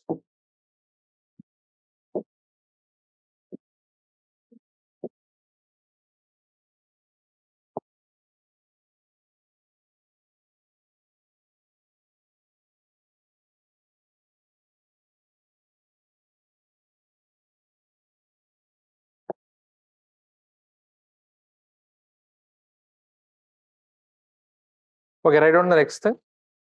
That is consensus oriented. So once we understand all these keywords, you will be able to write an answer to this. I'm very sure of this. Write down the next thing, that is the consensus oriented. If you see consensus oriented, that what does consensus oriented means? That the various stakeholders are actually involved in the process of decision making. So before the government makes a decision, is there the government is trying to, or the governance process is it trying to take care of the interest of the different sections of the society? That is basically a consensus building measure. Do you have an example of consensus building in the process of decision making? Parliamentary committees, I would say. Parliamentary committees are an example of consensus building measure. Can you name some parliamentary committees that you are aware of? Don't talk about the financial committees and all those things. Majorly, it's not a consensus building measure. That's an accountability ensuring measure. But many bills are referred to the department related standing committees. And then you have select committees, which is where the different bills are referred. So what is the idea? Why the bills are referred to various committees? Today, the government has a lot of majority. The government has a majority. But despite that, the government might refer the bill to the committees. Now, why the bills are referred to the parliamentary committees? It would make the system more democratic in nature. It's a consensus building measure, because you will understand, if you have a good understanding of the parliamentary committees, the parliamentary committees are representative of different parties and in proportion to their representation in the parliament. So it will have representation from different parties. So it's a good way by which you can build consensus. So different people can bring in different viewpoints. So that's an example of consensus oriented. And what about pressure groups today? Is the topic of pressure groups done? What about pressure groups today? Have you ever heard of the word pressure groups? Can you give me an example of pressure group today in our country? What do you mean by a pressure group? Very good. RSS is a pressure group. But that is not the example that I expected. I expected I expected something different, but it's an example of pressure group. There's no doubt in that. Yes? Yes, FICCI, ASSOCHAM, they are professional pressure groups. Formally, the pressure groups in our country can be classified into two types. One is formal pressure groups and informal pressure groups, which is directly given in our syllabus. So what is a pressure group? A pressure group is something which is basically a vested interest group. They have their own interests. A group of people, they have a collective or a common interest, and they try to influence the policy of the government. That's basically what is a pressure group. If you want a proper definition, you can take it up. Okay, so what is a pressure group? Just write it down. Pressure groups are vested interest group.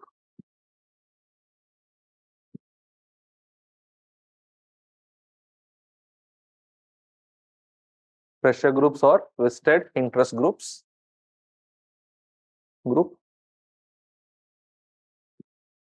Which try to influence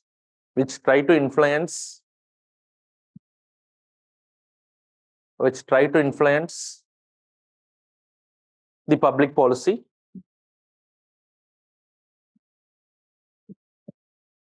Which try to influence the public policy in their own favor. Which try to influence the public policy in their own favor by using techniques like electioneering. By using techniques like electioneering. You want me to write it? Electioneering. You want me to write it?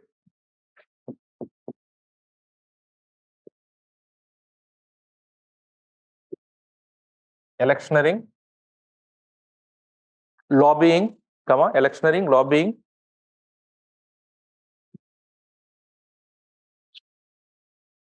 Lobbying and propagandizing. And propagandizing.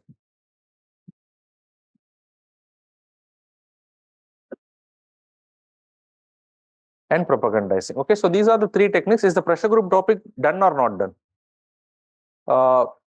I mean, your social justice is done. It does not come under social justice, but this has not been allocated to me.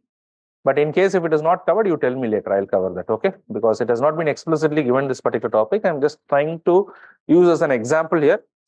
But in case if it is not covered, you just let me know. It won't take me much time, 10-15 minutes, I'll cover that topic. So, but maybe another teacher might cover, I'm not sure of this, okay? So I'm not getting into that right now. But you should have an idea of what is pressure group. A pressure group is something, a group of people, they have their own self-interest and they try to influence the government policy. When they try to influence the government policy, the government calls them, the government discusses with them, and they engage in what is called as lobbying. So it's actually a consensus building mission. And they also try to influence the government policy. Recently, one good example that I can give is, how many of you heard about the farm laws? And I'm very sure that you are aware of the farmers who are protesting, I think, for almost 2 years. It happened in different parts of the country. And ultimately, were the farmers successful in repealing those laws? And then the parliament, the government has repealed those laws. So in that way, the farmers acted as a pressure group. And what is the technique that the farmers have followed of all the 3 techniques? If you can guess me, which is the technique that they have followed? In fact, it was a combination of 2 techniques. It's not electioneering. It is mostly lobbying and propagandizing. It is more of propagandizing and less of lobbying. No electioneering. So just to give a brief idea, electioneering means that a pressure group will try to help someone to win the election. That is what is electioneering. They try to win some political party, they try to help someone to win the election in the first place. And why they will help them to win the election in the first place? Because they feel that once they win the election, they will make policies in my favor. But this is not what the farmers have done. And what is lobbying? Lobbying means that they go and sit, discuss and all those things. So contrary to the thought you might have, I'm not sure how many of you are thinking this way, they feel that lobbying is something which is bad. No, lobbying is very much acceptable. Lobbying is very much legal. But what happens, unfortunately, is in the process of lobbying, they try to use some mechanisms which is not acceptable, like bribing the officers or using any of the other means to induce the officers to make policies in their favor. So normally you go and discuss, take an appointment, discuss and make them understand why this policy change is important. That's what is lobbying. So what has been done by the farmers is mostly lobbying, but lobbying will not happen immediately. Say, for example, first initially the farmers were protesting, the government did not take it seriously, but gradually it gained momentum. They protested on the road, then in different public places. By protest, what they are trying to do? By protest, they are trying to propagandize their agenda. And that is basically what is called as propagandizing. So it was a combination of both what? Propagandizing and lobbying. And because the propaganda was built up, then the government realized that now people are looking at this. So probably we'll have to pay attention to this.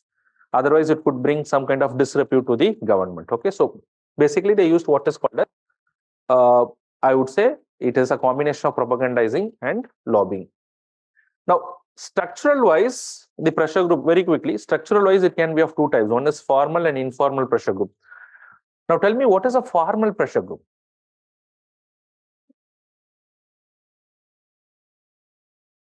A formal pressure group is something which has a regular organizational setup, which is institutionalized. It has its own office bearers and all those things. So, for example, FICCI, ASSOCHAM that you're talking about, it's a formal pressure group. They don't have to go and protest on the streets because they are so resourceful that they can take an appointment to the Prime Minister, that lobby, and they are very powerful. So they mostly engage in technique of what is called as lobbying. And mostly these informal pressure groups are those pressure groups which will not have an organizational setup, which suddenly comes and suddenly they dissipate.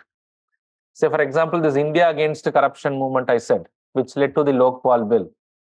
That's an informal pressure group, but it was a successful pressure group. Narmada Bachao Andolan, have you heard of this?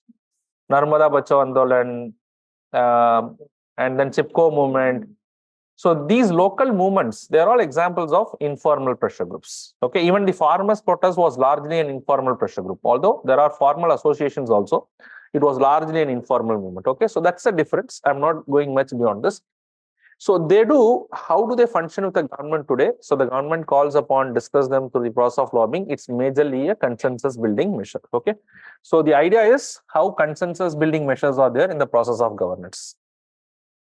Now come to the next thing, that is efficiency, effectiveness and efficiency. Is it clear to all of you? Consensus building measure, at least a core concept of what is a pressure group. Is it clear? Okay, so come to the next thing, that is efficiency and effectiveness.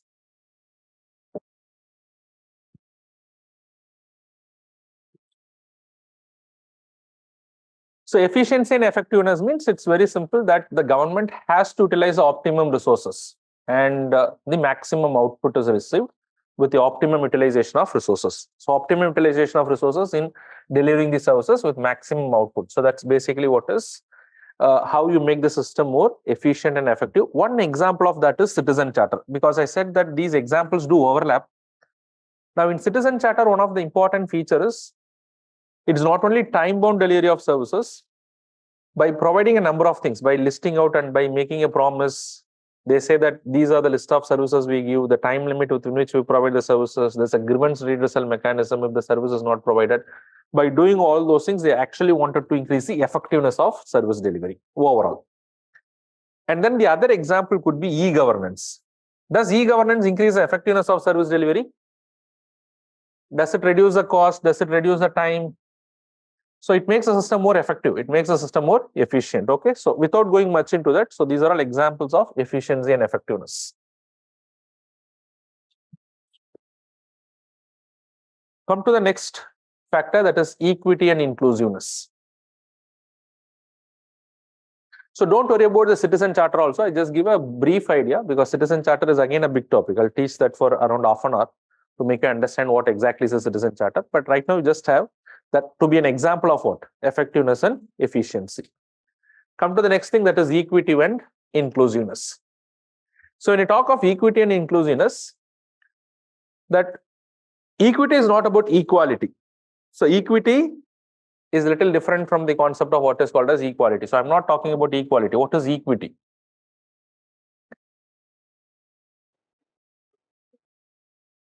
Say, for example, equity is not about equal share. Equity is about how much one deserves. That's basically what is called as equity. Now, say, for example, the government doesn't want everybody to have the same income level, but probably what the government wants is, suppose let us assume the government is coming out with certain, let us assume a lot of subsidy programs. The subsidy is not targeted towards all the sections. Rather, I would say subsidy is targeted towards certain sections of the society. So the people who are not getting the subsidy, they can feel that there is a discrimination. There's a discrimination. Is there a discrimination? How many of you think that if the government is giving subsidy to one section of the people and it is not giving subsidy to the other sections of the people, there is no discrimination in this? There is a discrimination. How can you say that there is no discrimination? Of course, it's a discrimination. Somebody is getting reservation, somebody is not getting reservation. There is a discrimination in the government policy. But whether this discrimination is right or wrong. So in the opinion and as per the principles of the justice and the principles of equity, it's a positive discrimination. There's nothing wrong about this discrimination. So don't think that there's no discrimination. There's a positive discrimination. Okay. So here that is exactly what does it mean by equity. Equity means that it is not that the government is going to divide and give equally to everyone. But whomever deserves, they have to get it. Others may not get it. Okay. So that is basically what is equity and inclusiveness. That is the benefit of governance should percolate down to every sections of the society, especially the vulnerable. So the vulnerable and the downtrodden sections of the society is the center of attention under this particular principle. That is equity and inclusiveness. So write down that the benefits of governance or the policies of the government should percolate down to every sections of the society, especially the vulnerable.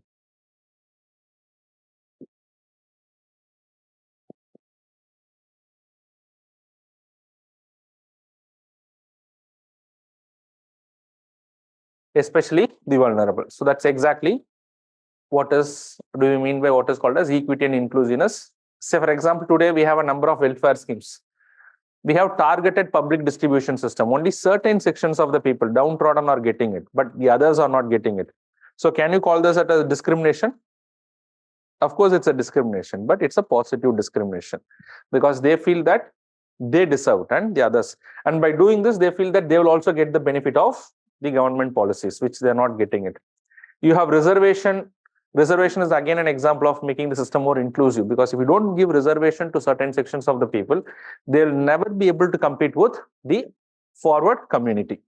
And that is an idea of what is giving reservation. Subsidies, scholarship. So these are all examples of ensuring what is called as equity and inclusiveness. And then come to the last thing, that is what is called as rule of law. This is again a very, very important thing. So without rule of law, even if the other things exist, then you cannot say that it will be good governance. Okay, who can differentiate me with regard to difference between what is rule of law and rule by law. Have you ever heard of this? So here, good governance should include what is called as rule of law. And that is also one of the essential principles in our constitution. But there is also something which is called as rule by law. So is there any difference between these two words, rule of law and rule by law? Or are they one and the same?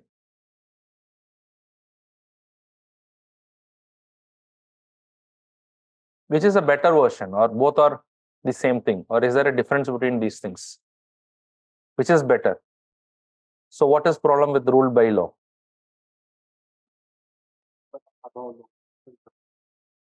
Some people are above law. Okay, so when you say that there has to be some difference between rule of law and rule by law. Okay, now just give me an example. Now today, India became independent. Today we have a constitution. Our constitution came into force in 26 January 1950. And since then we have been following what is called as rule of law. And do you think that when the Britishers ruled India, there is no law? There was a law. But what is the problem with that? And we didn't accept that. Because one thing is we thought that the law was made by the Britishers, but that is not the only issue. So the basic difference between rule of law and rule by law is this, that in both the cases there is a rule. In both the cases, the competent authority has made a law. But whether the law is just fair, you'll have to see that. Now, say for example, Britishers ruled South Africa, they made a law, they made a rule, and they recognized by law what is the principle of apartheid, which openly there was a racial discrimination, and that was recognized under the law. The law recognized that. So that is basically what is an example of rule by law. But what is rule of law? A rule of law is there should be a rule, there will be a law, but that should be a fair and a just law. The principles of fairness and fairness has to be part of what is called as rule of law. But whereas in rule by law, there is a rule but may not be a fair rule, but still it is followed. Okay. So what should be part of the good governance? When you say that there is good governance, it has to be rule of law. There should not be any scope for arbitrariness by the government. The government is not above the law, or the government by the rule-making power, they cannot differentiate and discriminate people arbitrarily. That is not allowed. Okay. And what are the mechanisms we have today to ensure what is called as rule of law in our country? We have the judiciary, we have the parliament where they can discuss. So we have the constitution, and we have a number of other institutions like the National Human Rights Commission, the tribunals. A lot of institutions are there to take care of all those things. Okay. So all these things are the aspects of what is called as good governance. So by this time, we should be very clear about the various features that you have discussed about good governance. Okay. So now come back to that particular question, the question that I have given. Any questions on these key terms? That is what is starting with, we started with participatory approach, and then we have gone to transparency, then accountability, responsiveness, efficiency and effectiveness. And then we have seen the concept of what? Consensus oriented, equity and inclusiveness, rule of law. Is it clear to all of you as to what they mean? Okay, now tell me how many of you feel that India, the kind of governance we have in our country, is in the direction of what is good governance? Is it in the direction of good governance? Anyone who disagree with that? No, it is not in the direction of good governance. You feel that most of these characteristics are not there. I don't see most of these characteristics. So I would say that we are moving in the direction of good governance. Probably it is a relative term. We do not know in all the areas whether we are excelling, but at least we are progressing in this, because all these tools or all these things are part of the various government tools. We'll understand that. Okay, now come to the question that I've asked you. So can anyone read that particular question which is given in the handout itself?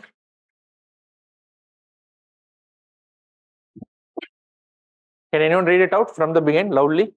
Anyone?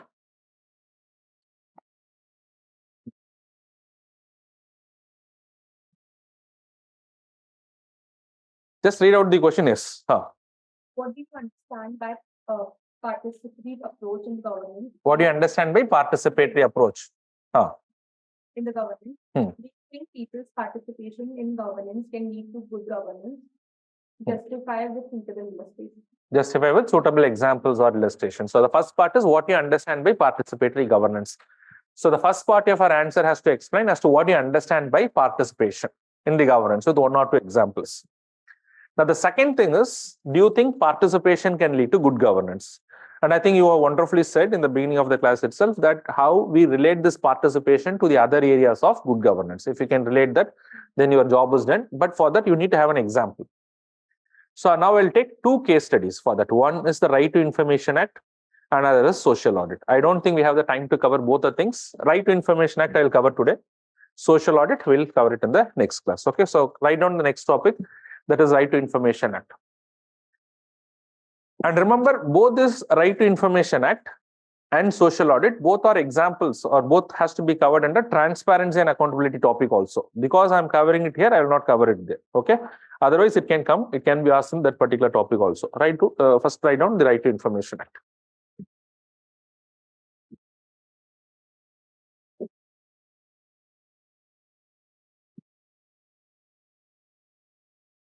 Okay, first listen to me for a moment, and then we'll discuss about this Right to Information Act.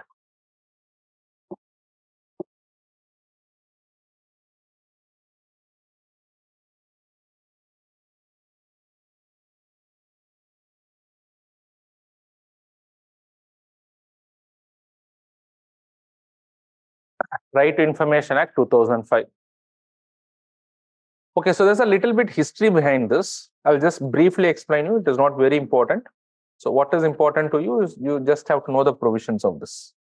Just give me.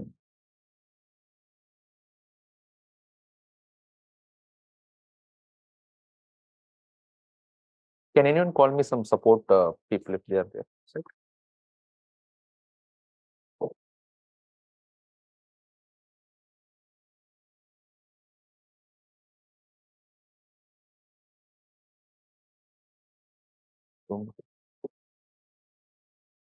Okay, so what exactly you should know about this Right to Information Act?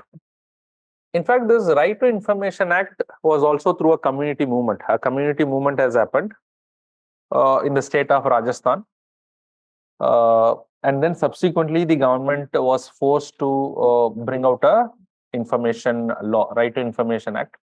So subsequently, it became an act in our country, and that's not very important. But today, what you'll have to understand is the ecosystem of this particular law. Before the Right to Information Act, as I already said, certain state governments have their own Information Act way back in the 1990s itself. But for the first time, the Parliament has enacted a law in 2002, Freedom of Information Act.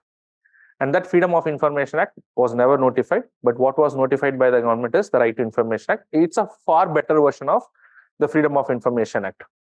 So what is the major objective of this particular act? So you'll have to understand the objective. The major objective of this particular act is to make the system more transparent, the system of governance transparent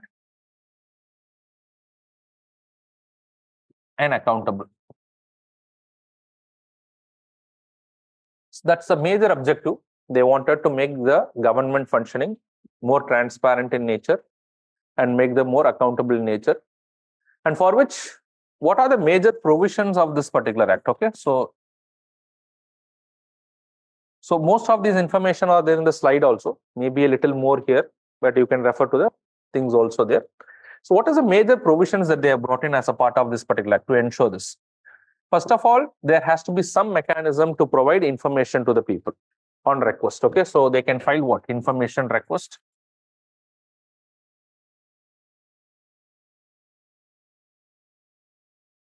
Information request can be sought by the citizens. So whenever they make an information request, there has to be some designated authority to give the response to this.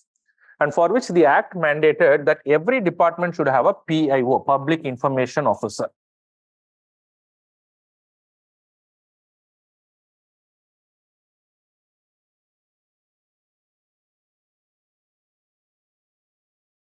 So whenever you file a request, so who is going to receive this particular request? The PIO, the Public Information Officer. So every department has to designate a Public Information Officer. So usually an officer of the rank of section officer or of the rank of deputy secretary. So they will be designated as a, assistant secretary will be designated as a PIO. It is up to the concerned department. So you can make the request, a Public Information Officer will receive that. So what is the time limit within which he has to deliver that particular request to you? So he has to give the reply within 30 days. That's the time limit that is given. So within 30 days, he has to respond and he has to give the response, reply to you. And this is in case of normal information. But if the information is related to your right to life and liberty, if the information that you are seeking is to affect the right to life and liberty under Article 21 of the Constitution, then the PIO has to respond within 48 hours.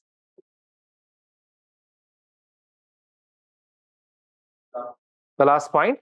So normally when you ask an information, let us assume it's a normal information. It has no relation to the right to life and liberty of an individual. But suppose you feel that this information is related to your right to life and liberty, because if you're not getting this information, it is going to affect your right to life and liberty. We know that a lot of right is implied under Article 21 of the Constitution.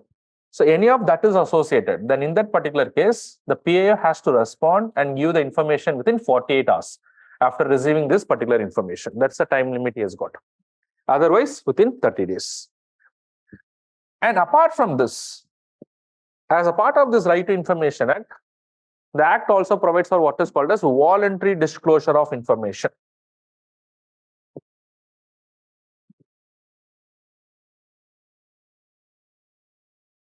Voluntary disclosure. Now, you today go to a government website or a government department, and in the website, you will find a lot of reports being published. A lot of information is voluntarily put by the government department. Why? So many times the information that you need may be available there.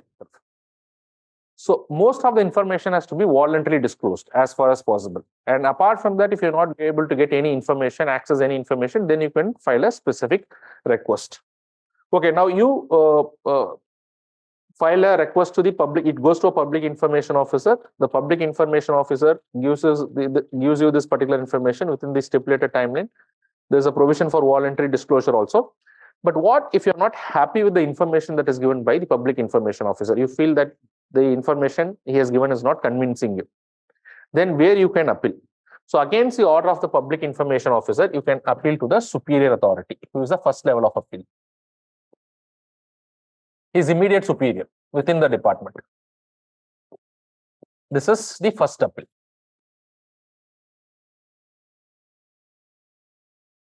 So suppose if the PIO is the assistant secretary, then to whom you can make an appeal? To the deputy secretary, who is the immediate superior officer. But the superior officer is also not giving the response. You're not happy about it. Or he is giving the response, but you're not happy about it. So then you have a second level of appeal as per this act. Who is the second level of appeal? The second level of appeal goes to Central Information Commission or the State Information Commission. That means the Act also allows for establishment of a Central Information Commission at the central level and the State Information Commission in every state. Okay, so this you should understand. One more provision. The Act allows for establishment of Central Information Commission, CIC, at the central level and State Information Commission for every state. Who actually implements this particular law. So if suppose the PIO is not giving the information, where you can go for the appeal? You can go to the Central Information Commission and the State Information Commission. The Central Information Commission is headed by a Chief Information Commissioner. And similarly, at the state level, there's a Chief Information Commissioner for every state, and they can have n number of information commissioners. So they actually enforce this particular law. And today, one of the biggest problem with regard to all those things is pending vacancies and all those things. I'll just come back to that particular area. Okay. Now, if the State Information Commission, or suppose if the information that you are asking is related to a central government department, then the appeal will go to whom? CIC. Suppose if it is related to a state department, then it will go to the State Information Commission. So they are the second level of appeal. Suppose as a person who is seeking the information, you're not happy with the response that is given by CIC or SIC. So after you seek an information from the State Information Commission, you cannot go to Central Information Commission. No, they are separate authorities. Okay, one is not a subordinate to another authority. It is related to central department, you go to the Central Information Commission. State department, you go to the State Information Commission. You're not happy with that particular decision. Then you can make a third level of appeal. So where the appeal lies? High Court. This is the third level of appeal, third appeal. You can go to the High Court consent. So wherever you belong, that is the High Court you will approach. That High Court will have the locus standi. And you're not happy with the decision of the High Court, then you have the fourth level of appeal, and that's the highest level of appeal. Okay, so fourth level of appeal is to the Supreme Court.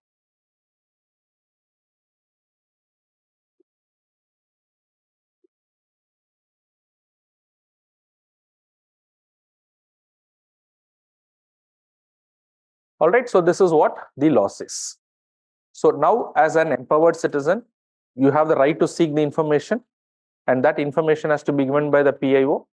And then PIO, if he has a certain time limit within which he can give the information. Suppose if he is not giving the information within the certain timeline, there is also provision for imposing fine upon the public information officer, whoever is responsible to give the information, a fine of rupees 250 rupees per day.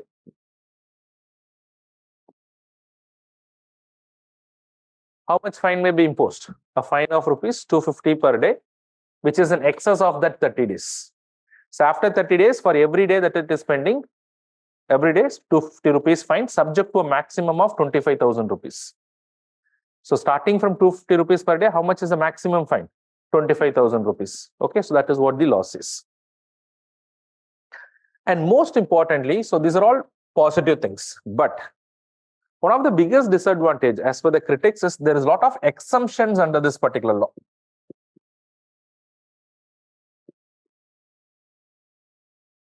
Say, for example, information related to the paramilitary forces, national security,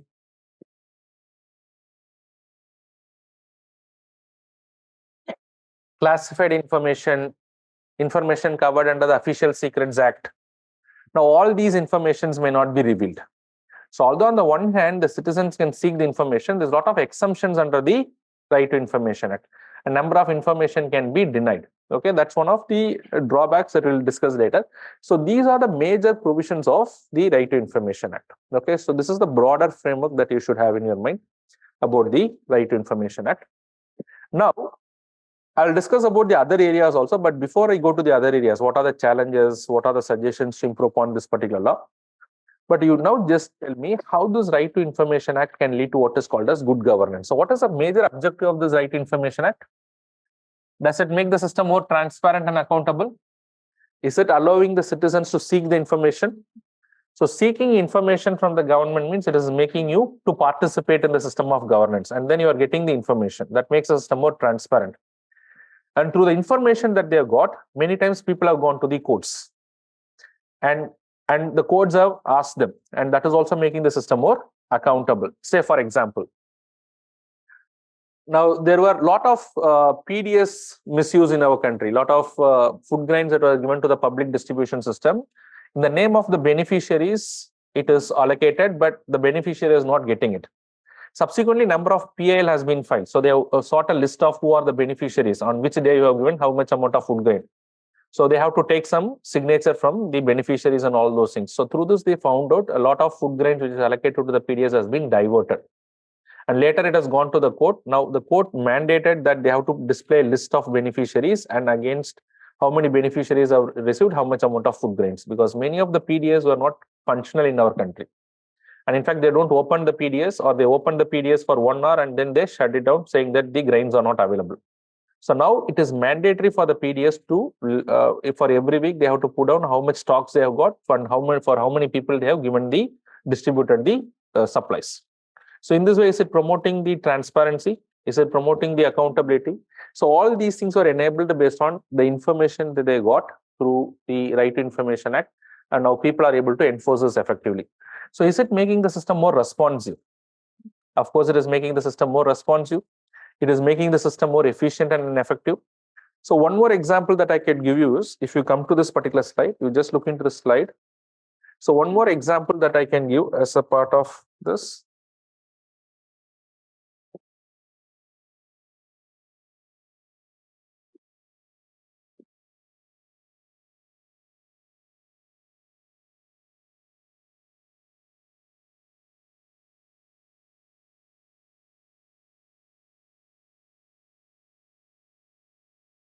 In Karnataka, there was an example actually. You can just look into this particular slide.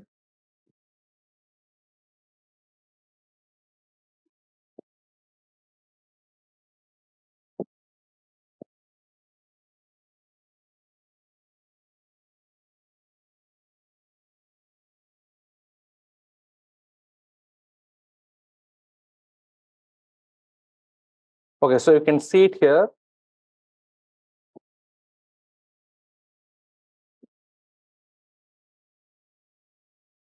Let's come back a little. Okay, so you can see it in this particular slide.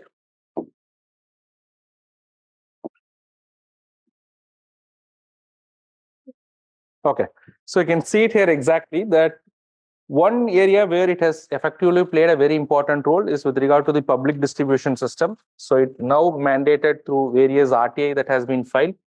So people now actually understand whether it is distributed to the intended beneficiaries or not. Second is better construction of roads in a village which is called as Bagapalli in Karnataka. So what has actually happened in this particular episode? So you can also write down such examples. If something is in the newspaper, you'll have to exactly identify that and you can quote that in your answers. So what happened in this case is a local educated youth in this particular village, he filed an RTI because he has been observing that a lot of money has been sanctioned for the construction of roads in this particular village. Subsequently, the roads were never constructed. And then he was wondering as to why the roads were not constructed despite the money has been sanctioned, which he came to understand. And then he filed an RTI as to how much money has been spent for this road construction. But later he realized that on paper, the project is already completed, but the road has not been constructed. So then subsequently filed an RTI as to how much money has been constructed, how many kilometers of road has been constructed, how much money has been spent. And then he produced before the court as to nothing has happened. And then subsequently, through the court directions, subsequently they constructed the road. So now try to understand how RTI has become a very potent tool in the hands of the people to ensure what? Transparency, to ensure accountability, to make the system more responsive. And of course, it also makes the system more efficient and effective. So wherever it is responsive, wherever it is transparent, accountable, it makes the system more responsive and effective as well. And wherever it reduces the scope of arbitrariness, it ensures what? It ensures rule of law. So in this way, you should be able to connect the dots when you write an answer. Now just go back to that particular question. There are certain things I want to discuss about the RTI, but even without that, you can answer this particular question. That is again with regard to the challenges of the Right to Information Act. That is not required for you to complete this particular answer. Just look into this particular question. What do you understand by participatory approach? Can anyone complete the question? What do you? Can you think people's participation in governance can lead to good governance? So you understood as to what is participatory approach. Now, second thing is, can people's participation lead to good governance? So RTI is a classic example of how people can participate in the governance and how that participation can promote transparency, accountability, how it can make the system more responsive, and also it can ensure rule of law, make the system more efficient and effective. Okay. So now try to write an answer to this particular question. Although there is also one more thing that can be added to this, a social audit, but social audit will take me half an hour to complete this. In RTA also, there are a few things that are still pending, which I'll discuss tomorrow, but whatever I discuss is sufficient to write an answer to this particular question. Okay. So you can start writing your answers now. So it is 4:16, probably you have 10 minutes time to write an answer. Okay, make it a 10 marker. So it can be 150 to 200 words, but do not worry about the word limit right now because you have just started. Now, this is not the time to worry about the word limit, but try to write an answer to this question.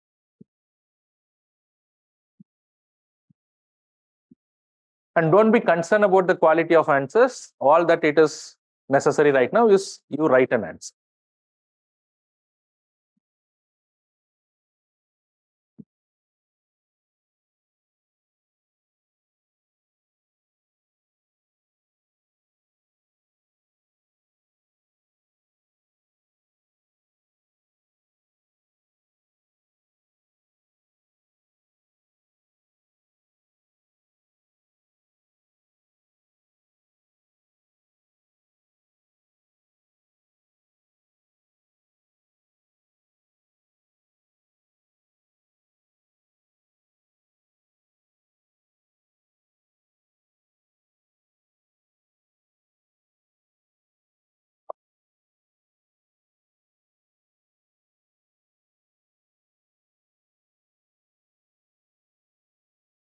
Okay, PM cares. Some online students are asking me a question. I think PM cares. You can write PM care is an exception, so it is not covered under the Right to Information Act.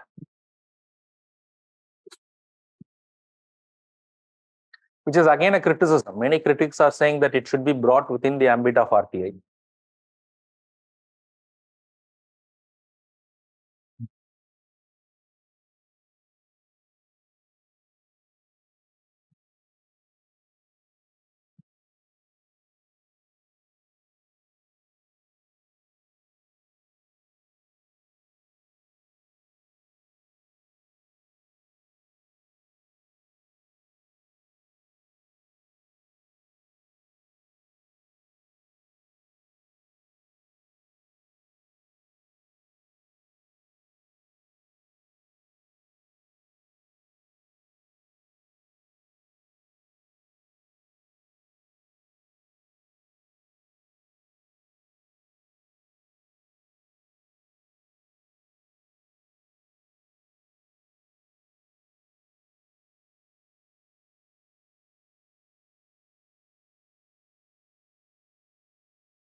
Last couple of minutes.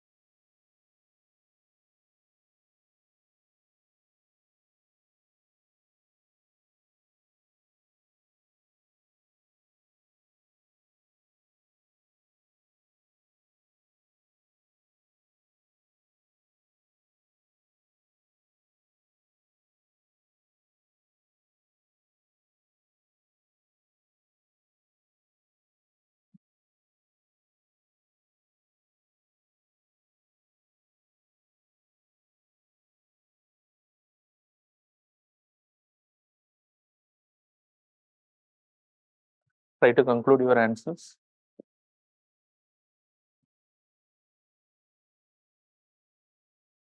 Last 1 minute.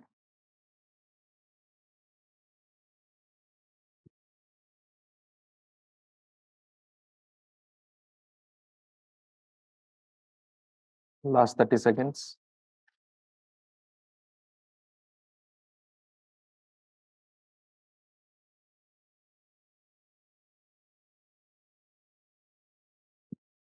Last 10 seconds.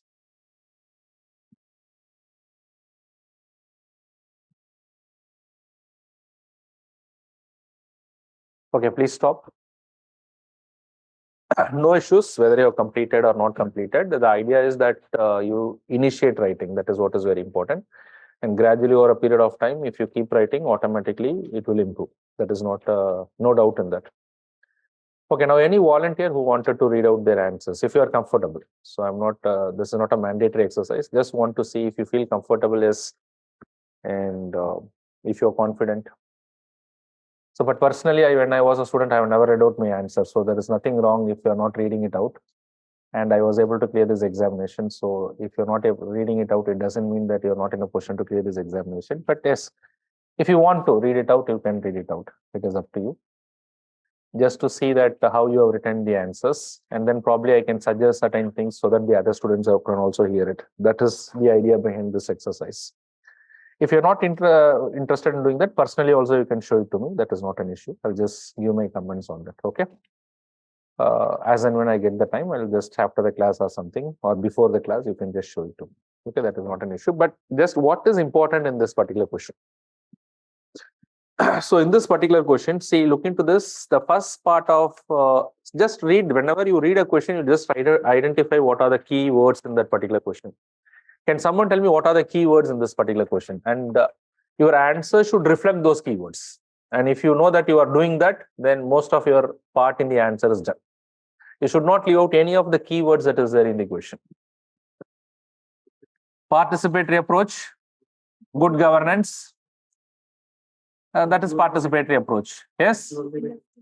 And inclusivity in the sense, then, so probably you'll have to connect these two things. One is good governance is there, participatory approach is there. Probably you'll have to connect participatory approach and good governance. If you do all those things with an example, then your job is done. With an introduction and a conclusion. So probably introduction should always directly, you should start from whatever is there in the question.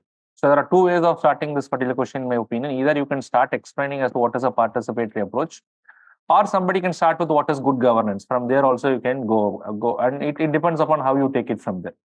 Somebody starts explaining as to what is participatory governance, give a couple of examples to participatory approach, then you can say that participatory approach is one of the key aspects of good governance.